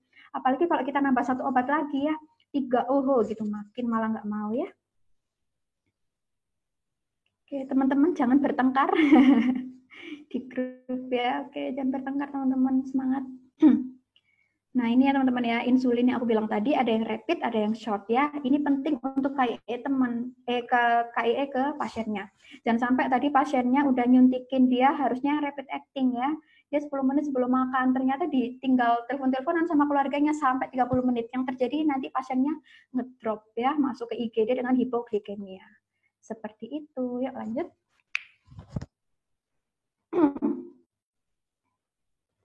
Pasien 20 tahun ya, ini terlalu muda ini, karena tidak sadarkan diri sejak 1 jam sebelum masuk rumah sakit. Kemudian pasien memiliki riwayat selalu menyuntikkan insulin setiap sebelum makan sejak kecil. Namun hari ini pasien kehabisan insulin. Nah, pada pemeriksaan fisik didapatkan GCS-nya segitu teman-teman ya, ada hipotensi, takikardi, takipnu ya, akralnya dingin. Kemudian GDS-nya 450. Hasil BGA, serum elektrolit, dan pemeriksaan lain masih menunggu ya, belum ada hasilnya. Apa yang bisa ditemukan pada kasus di atas? Kira-kira teman-teman, ini diagnosisnya apa? Oke, pinter ya. Jadi ini pada pasien diabetes mellitus tipe 1 ya. Karena ada kata kuncinya dia dari kecil gitu. Kemudian dia kelupaan, kehabisan insulin nggak tahu udah berapa hari ya gitu. Oh ya, hari ini doang. Nah, jadi kira-kira, oke saya buka pollnya, apa yang kemungkinan nanti ditemukan dari hasil pemeriksaan lab? Kan masih nunggu nih sekarang. Kecuali ya, awas hati-hati. Kecuali. Nah, kayak gini nih, kalau misalnya nggak teliti baca kecualinya ya, lihat keton, oh udah ini benar KAD gitu. Padahal pertanyaannya kecuali teman-teman ya. Oke, sip. Udah banyak yang benar jawabannya D, cuman ada juga yang lumayan tuh jawab banyak ya, yang A. Oke teman-teman ya, jadi ini adalah kasus DKA ya.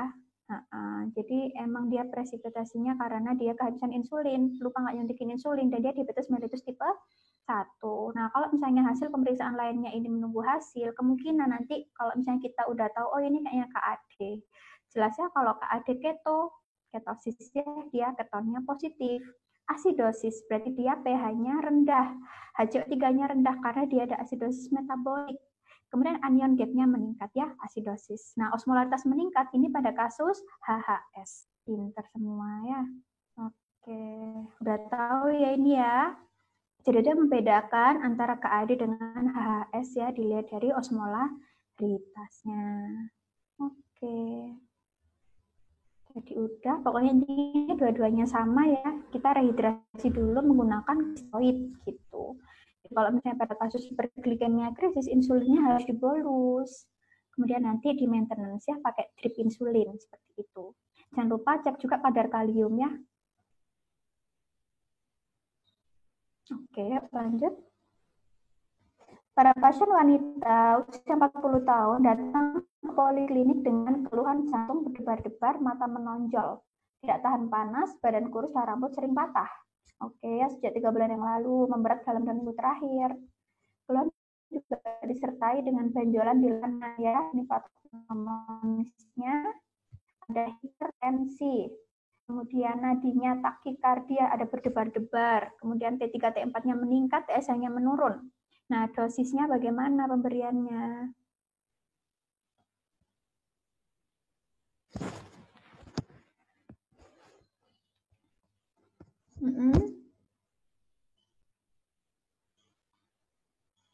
Ada yang B, ada yang C. Ya, ada yang B, ada yang D. Sebenarnya PTU ya memang, tapi untuk dosisnya bagaimana? Apakah langsung 300 mg dosis tunggal gitu dikasih?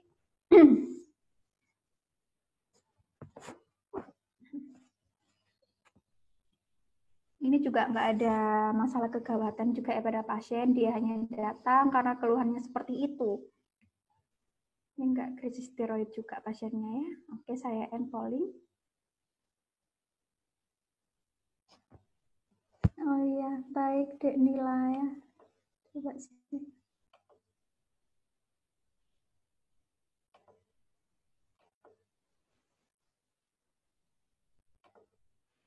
Oke, sudah saya disable. Makasih ya Nila Novia Putri.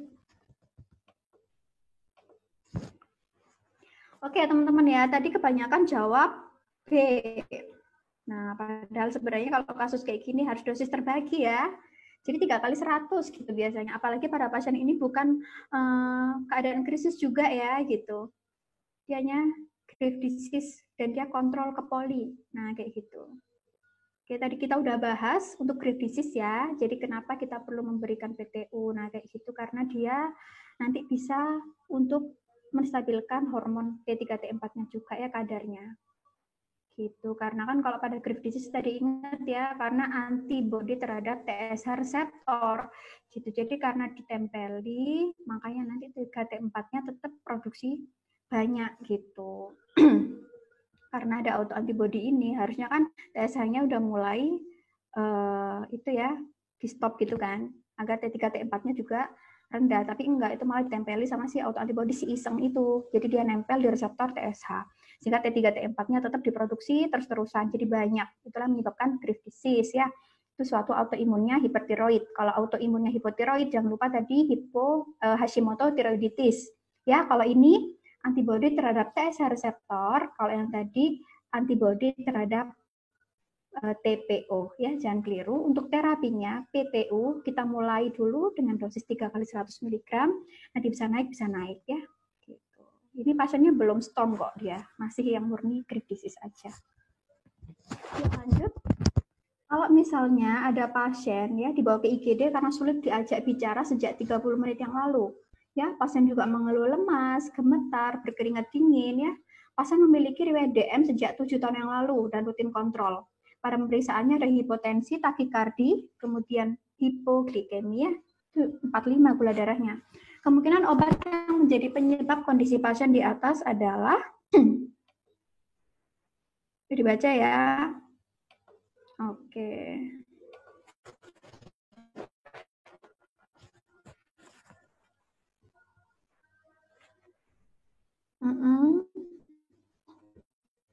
Biguanid itu metformin.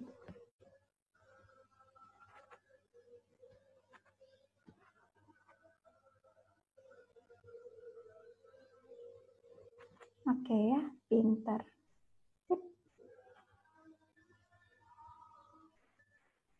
Ya, jadi kalau pada kasus hipoglikemia gitu biasanya seringkali karena penggunaan insulin dan sulfonylurea. Kayak tadi yang saya bilang, misalnya dia rapid harusnya 10 menit setelah dia disuntik terus makan, tapi dia enggak ya, ditinggal bersih-bersih rumah dulu lah, atau mungkin telepon-teleponan sama pacarnya ya, kemudian lupa sampai 1 jam, ya udah dia ngedrop ya, karena dia bisa menurunkan gula dengan onset secepat itu seringkali insulinnya ya, atau mungkin kelebihan dosis, atau dia merasa oh tadi aku belum injeksi nih terus sekarang didouble sama dia, itu seringkali kayak gitu ya, karena ada inisiatif sendiri dari pasien.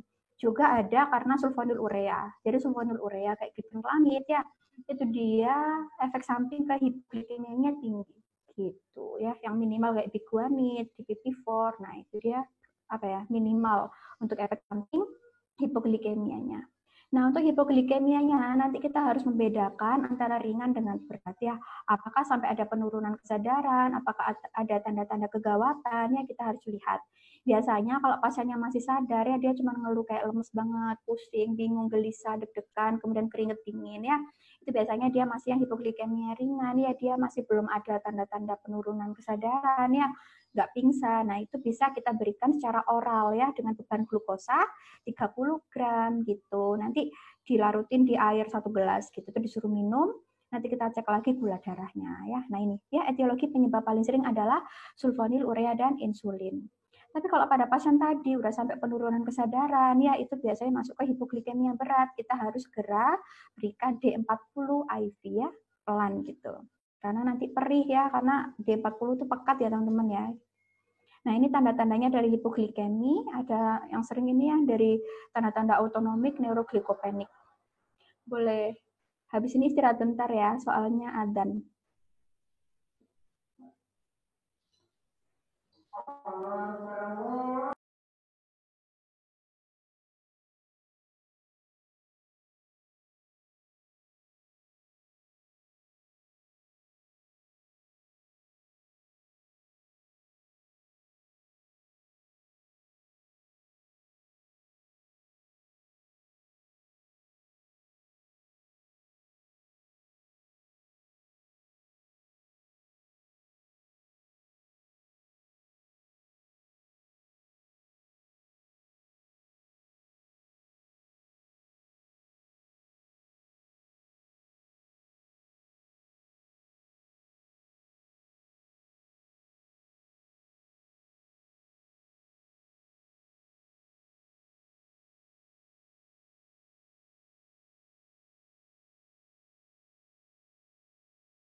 Oke ya, kalau pada pasien tadi itu kan sampai ada penurunan kesadaran ya teman-teman, sampai pingsan. Nah, biasanya kita lanjut berikan, dia bilang ya, IV D40, biasa 2 flash gitu.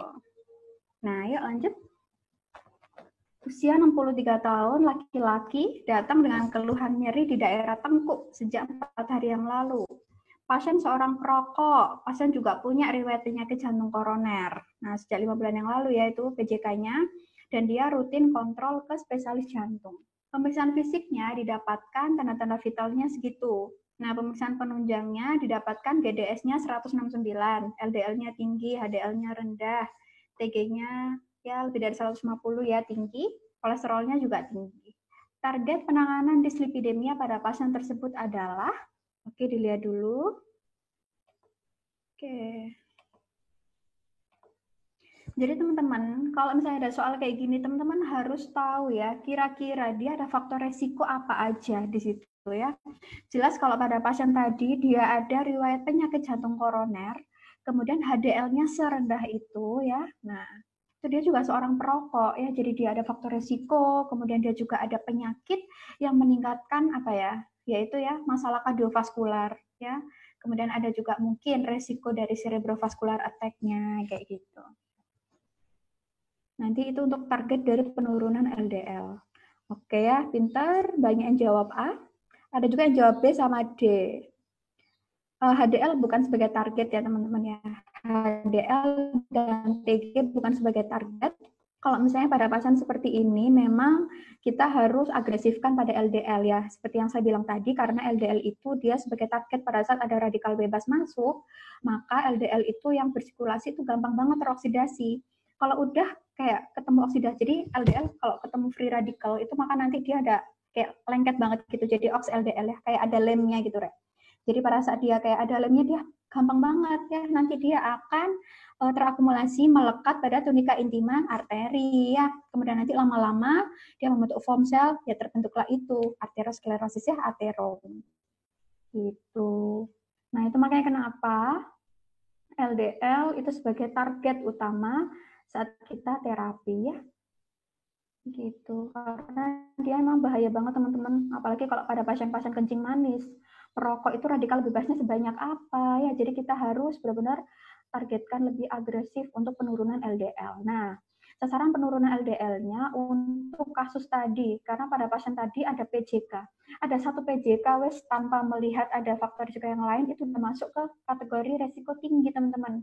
Jadi LDL-nya langsung kurang dari 100. Nah, kalau misalnya nggak ada PJK, nanti teman-teman baru ngitung ya, kira-kira ada faktor risiko apa aja gitu. Kalau yang sedang, itu ya lebih dari sama dengan 2 faktor risiko. Misalnya ada merokok sama hipertensi, nah itu udah masuk ya. Tapi kalau pada pasien ini ada riwayat PJK ya, atau mungkin ada riwayat stroke, atau enggak dia deh keluarganya yang punya ya meninggal karena stroke, meninggal karena PJK, nah itu udah masuk ke resiko tinggi. Jadi sasaran LDL-nya enggak lagi 130, tapi 100 gitu ya. Jadi harus tahu kira-kira penentuan resiko komplikasinya dari mana aja ya. Ingat tadi ada LDL, ada TG ya, kemudian ada HDL, kemudian ini juga ya apakah ada faktor resiko keluarga dengan penyakit jantung koroner, kemudian dia ada kebiasaan merokok apa enggak, dan dari usia. Kalau laki-laki lebih dari 55 ya. Pasien tadi udah masuk juga.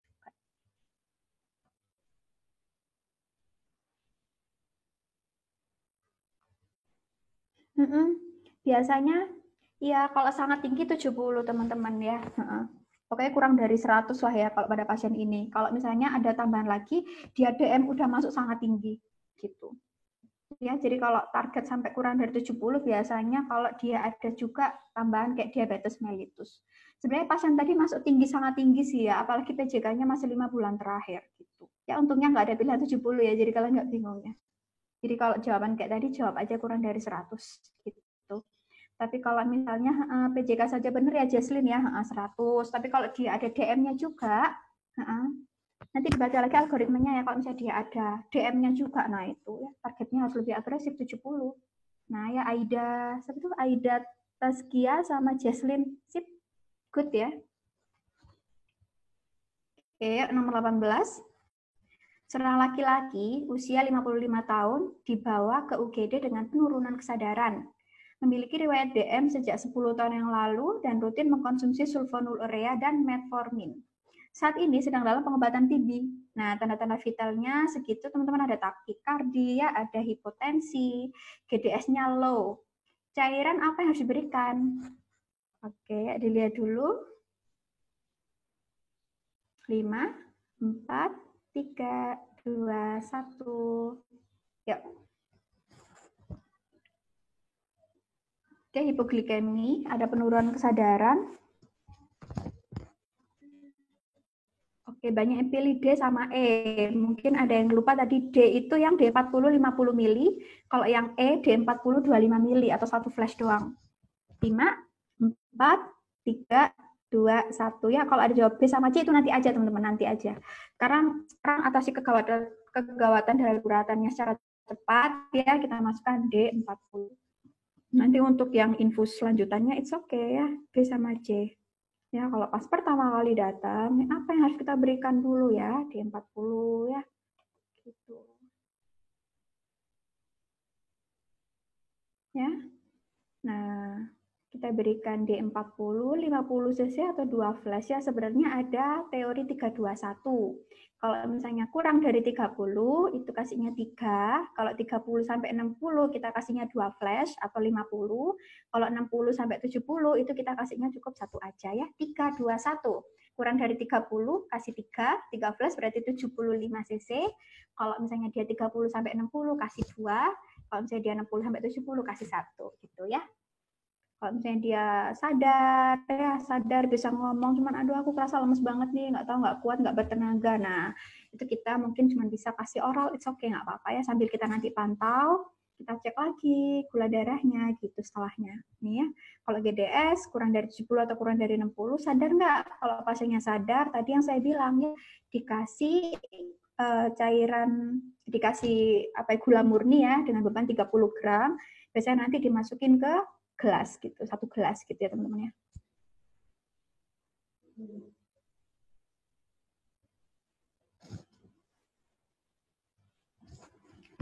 cc teman-teman. Gitu. Kalau dia kurang dari 30 sampai 60.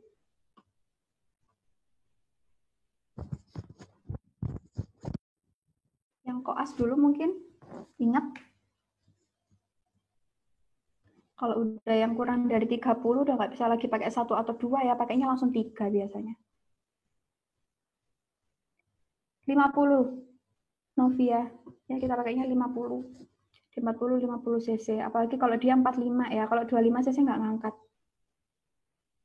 Oke, 19, seorang pria usia 58 tahun datang ke poliklinik RS dengan keluhan berupa nyeri dan kaku di seluruh ekstremitas hingga tidak bisa digerakkan. Keluhan hilang timbul selama 3 hari terakhir dan 2 minggu sebelumnya pasien menjalani operasi pengangkatan tiroid karena CA tiroid. Pemeriksaan fisik menunjukkan refleks fisiologis meningkat, refleks patologisnya negatif, kaku duduknya negatif. Kemungkinan hasil pemeriksaan laboratorium pada pasien ini adalah, oke, kira-kira nih jawabannya, dilihat dulu.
Oke, pinter ya. Ini kasus apa sih teman-teman? Kira-kira?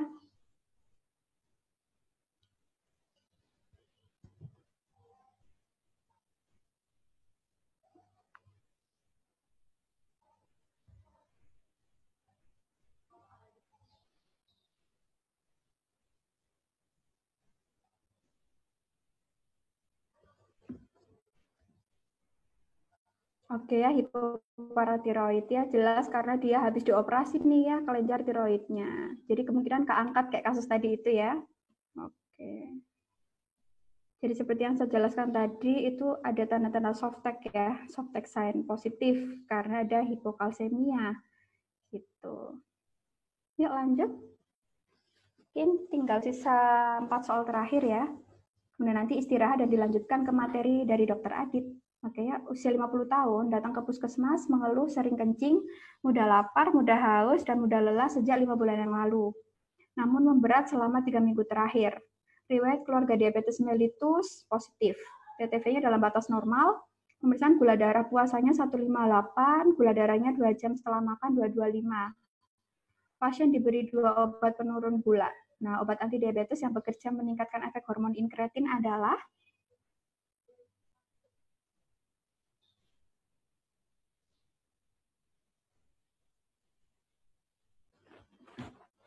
oke ya. Yuk, jawabannya apa?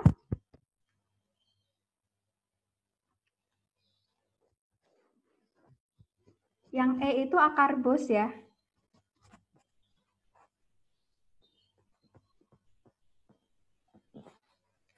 Oke, 5, 4, 3, 2, 1. Yang sering keluar memang sulfonylurea, kemudian TZD kayak gitu ya. Yang ini jarang keluar ya. Jadi teman-teman belajar lagi. Jadi kalau pas saat kita makan itu ya, makan ya entah itu dari protein, kemudian lemak ya, karbohidrat itu nanti akan merangsang pengeluaran dari hormon inkretin. Nah, hormon inkretin itu nanti ada 2 makromolekul yang penting yaitu GLP-1 sama GIP. Nah, itu nanti akan merangsang untuk pengeluaran insulin. Jadi kenapa pada saat kita makan itu sudah ada proses di mana insulinnya keluar, kemudian menormalkan kadar gula darah kita, kayak gitu. Itu normalnya seperti itu, kan ada si inkretin ini, gitu ya. Nah, DPP-4 inhibitor ini dia menghambat DPP-4. DPP-4 itu enzim yang dia dapat mendegradasi inkretin. Kalau inkretinnya didegradasi dari awal, otomatis nggak ada yang ngerangsang insulin keluar gitu, ya. Jadi jawabannya adalah A, DPP-4 inhibitor. Kalau alfa glukosidase ini yang akarbose itu loh, yang untuk penyerapan yang di khusus itu ya. Kalau TZD tadi yang PPAR gamma ini, ya ini DPP-4 dia meningkatkan efek inkretin. Ya, sekilas tentang inkretin itu ada 2 ya, GLP-1 dan GIP. Makanya ada yang obat terbaru itu kan ya GLP-1 agonis. Nah itu di sini memang kerjanya dia. Jadi inkretin itu ada 2 ini teman-teman ya. Ada glucosalate peptide 1 sama yang bagian ini insulinotropic peptide. Nah, ini dua-duanya dapat membantu merangsang pengeluaran insulin. Kalau GIP ini dia lebih ke arah meningkatkan proliferasi dari sel beta aja dan untuk survivalnya. Tapi kalau GLP-1 ini dia meningkatkan respon sel beta. Jadi oh, ini anak habis makan nih gitu ya. Mengandung karbo tinggi, protein tinggi, maka nanti si insulin akan dikeluarkan, akan dirilis gitu. Dengan harapan nanti gulanya tidak terlalu tinggi setelah makan gitu ya, dinormalkan. Nah, ini si DPP-4 inhibitor ini menghambat pada enzim ya, di mana DPP-4 ini tadi yang aku bilang dia dari awal menghancurkan si inkretin. Jadi nggak ada proses untuk selanjutnya ini. Makanya gulanya tinggi kan kalau misalnya DPP-4 terlalu tinggi. Gitu ya. Ya DPP-4 inhibitor ini bagus sih obatnya ya. Dan dia juga aman buat ginjal. Oke, lanjut yuk nomor 21. Oke, 6 menit lagi waktu kita. Keluar mual-mual selama 2 minggu, laki-laki usia 48 tahun. Pasien menderita DM sejak 10 tahun yang lalu, 1 bulan ini rutin mengkonsumsi sulfonylurea, metformin, dan multivitamin. Ya, kemudian tanda-tanda vitalnya normal, laboratoriumnya kadar gula darah sewaktunya 277, tinggi ya. Kapan waktu yang tepat untuk minum obat? Gimana nih sebagai dokter KIE-nya kalau mau minumin obat ini? Jadi jangan sampai nanti pasiennya nggak dikasih tahu terus hipoglikemi atau mungkin nggak ada perbaikan profil gula darah setelah sebulan minum obat. Jadi baca ya. Yuk dijawab.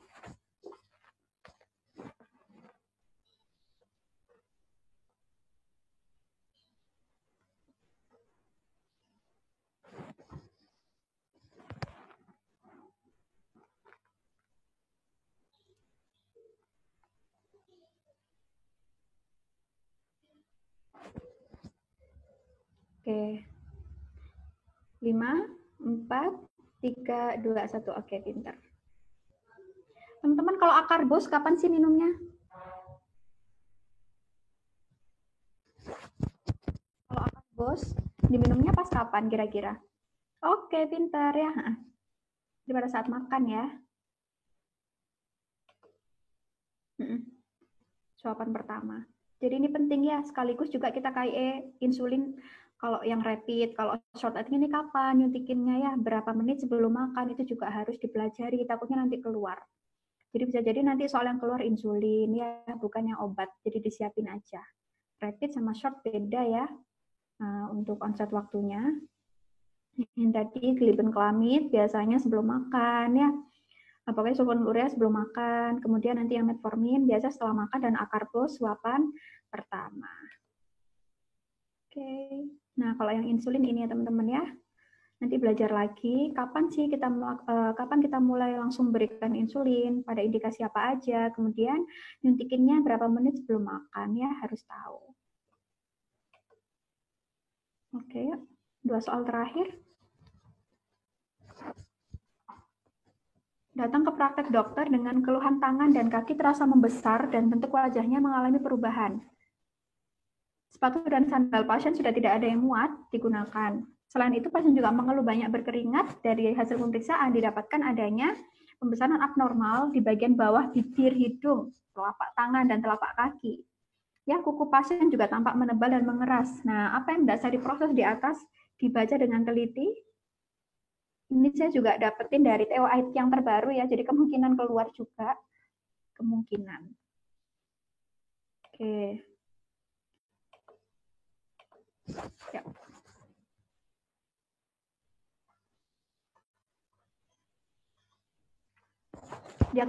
Diagnosanya apa sih? Ini kira-kira?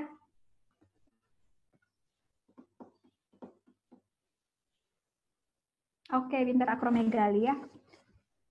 Akromegali itu kira-kira kelainan pertumbuhan dari misalnya peningkatan growth hormonnya itu pada saat lempeng epifisenya udah nutup apa masih buka? Oke, pinter ya. Jadi dia panjangnya cuma di segmen akralnya doang ya. Cuma di sini ya, jari-jari, kemudian di sini juga di rahang ya gitu. Tapi tulang panjangnya dia udah nggak bisa tumbuh lagi, beda dengan yang gigantism ya. Dia pertumbuhannya pada saat lempeng epifisenya masih belum nutup gitu. Jadi dia panjangnya di tulang panjangnya itu. Masih bisa tinggi ya. Si pinter semuanya. Oke ya, jadi tadi ada jawab peningkatan ACTH. Ya, jadi jawabannya adalah peningkatan IGF-1 ya, IGF-1 insulin growth factor 1. Jadi pada saat GH meningkat, biasanya IGF juga meningkat, dan ini memang masuk ke patofisiologinya si gigantisme dan juga si akromegali. Bedanya tadi itu teman-teman ya, kalau si gigantisme pada saat lempeng epifisenya masih membuka, jadi semua tulang-tulang panjangnya juga ikut berkembang ya, jadi tingginya itu dia proporsional gitu. Tapi kalau akromegali enggak ya, kayak ape gitu dia, kayak gorila katanya. Nah ini ya, jadi sama ada peningkatan dari kadar hormon IGF dan juga growth hormonnya ya. Itu terjadi pada saat itu tadi lempeng epifisinya sudah menutup gitu. Jadi GH growth hormone itu dia memicu organ hati untuk memproduksi insulin growth factor ya. Ini saya dapetin di regio 4 teman-teman. Aku lupa regio 4 itu punyanya siapa. Ya, itu mungkin bisa keluar soalnya diulang-ulang soalnya. Oh, UGM. Ya. Di regio 4 itu soalnya bagus-bagus teman-teman ya, dipelajari ya. Oke, ini akromegali dan gigantisme. Oke, sama-sama dia ada peningkatan IGF sama GH. Jangan lupa tadi ya, satunya sebelum, satunya sesudah lempeng epifisenya nutup. Gitu. Oke, yuk.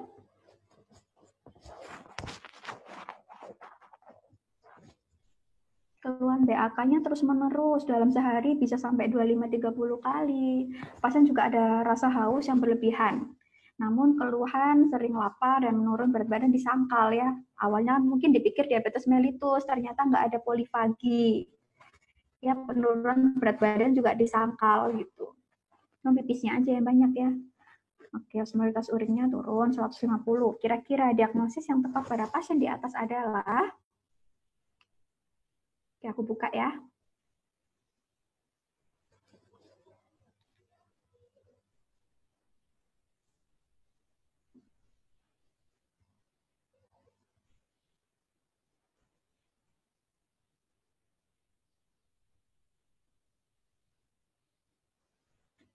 Pinter ya, oke sip. Jadi ADH itu kan dia dihasilkan di hipofise posterior ya. Di hipofise posterior ada rilis ADH sama oksitosin. Nah, si ADH ini untuk mengatur itu ya, air gitu. Jadi kalau misalnya dia ada defisiensi hormon ADH, biasanya nggak ada yang ngatur diuresis tuh. Jadi dia pipis terus ya. Jadi pipisnya banyak banget gitu. Nah, dilihat dari osmolaritas urin ya. Biasanya dari produksi urinnya lebih dari 40 mili per kilogram berat badan per hari. Ini banyak banget, besernya kayak apa nih 1 galon sehari ya. Kemudian osmolaritasnya kurang kalau urinnya ya gitu. Bisa sentral, bisa nefrogenik. Kalau nefrogenik biasanya murni karena masalahnya ada di ginjal, namanya juga nefro ya gitu. Kalau sentral biasanya masalahnya di atas hostnya gitu. Ya entah itu mungkin karena ada masalah di hipotalamus atau hipofisenya ya, terutama posterior yang merilis si ADH gitu. Boleh ya soal terakhir ya. Habis ini istirahat dan lanjut ke materi selanjutnya. Yuk, keluhan mudah lelah sejak 2 minggu yang lalu. Keluhan disertai dengan kelemahan otot dan nyeri otot hilang timbul. Pasien rutin HD 2 kali seminggu sejak 1 tahun terakhir. Pada pemeriksaan fisik didapatkan tekanan darah 130/80, nadi 80 kali per menit, RR-nya 16 kali per menit. Ya, didapatkan kalsiumnya meningkat, paratiroid hormonnya meningkat, dan fosfat menurun. Diagnosis yang tepat untuk pasien tersebut adalah, oke, udah dilihat ya.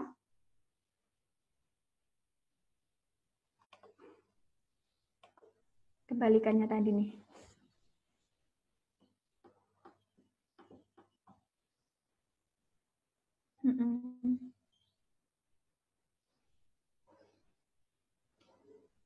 Apa yang mendasari teman-teman jawab B? Kenapa kok nggak A aja?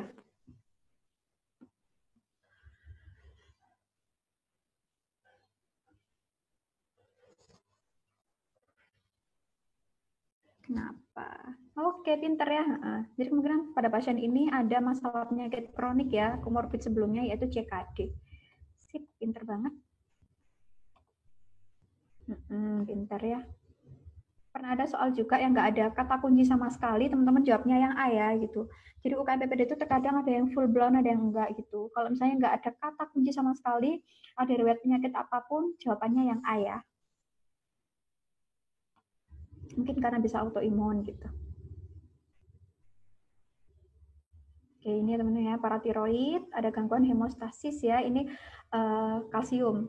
Ini beda dengan yang hipo. Kalau hipo tadi kebalikan, hipokalsemia, karena mengatur kalsium dalam darah itu ya, ini paratiroid, kalsitonin, sama tadi si vitamin D ya.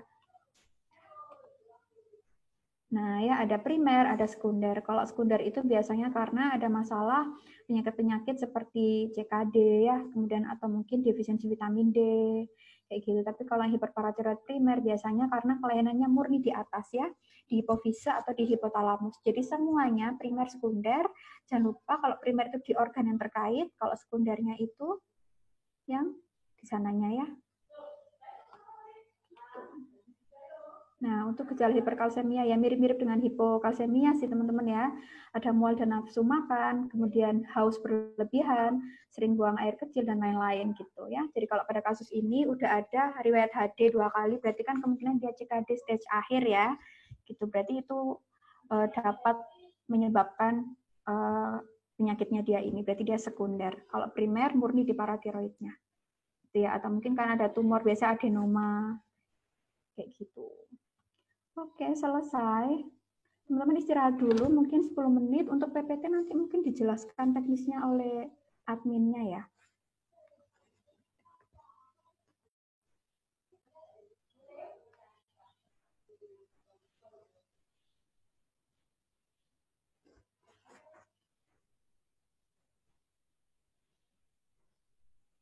Oke, teman-teman istirahat dulu, minum-minum dulu.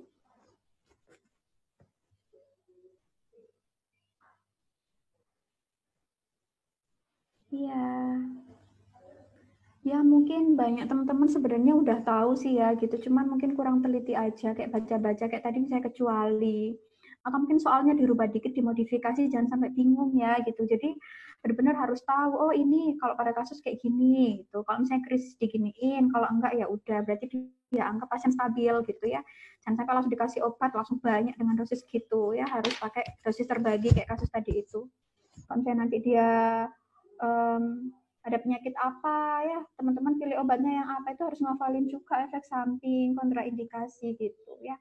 Kalau saran aku, kalau misalnya teman-teman ikut yang Agustus nanti ini kan ya, itu belajar-belajar juga dari TOIP yang 4 bulan sebelumnya gitu. Dan yang terbaru, kalau yang terbaru biasanya untuk yang batch selanjutnya, yaitu itu apa ya, tips aja sih gitu ya. Amin ya teman-teman juga. Oh iya, Aki. Oh iya, makanya saya taunya yang terakhir Januari itu kalau nggak salah ya, update soal terbarunya ya. Nggak apa-apa, itu dipelajari aja teman-teman, bagus banget. Bagus banget, ha. Yang Regio 4 kemarin saya lihat tuh emang lengkap banget ya Regio 4 ngumpulinnya. Itu bagus banget, dan dia rapi ya. Soalnya macam-macam juga. Jadi saya ambil ini yang repetisi yang paling banyak dihafalin. Oh, jangan-jangan nanti keluar gitu. Iya. Terkadang misalnya di guideline terbaru seperti ini, nah itu teman-teman ya, biasanya UKM PPD itu ya ada jawaban yang kayak gitu, ya udah pilih yang paling mungkin aja gitu ya.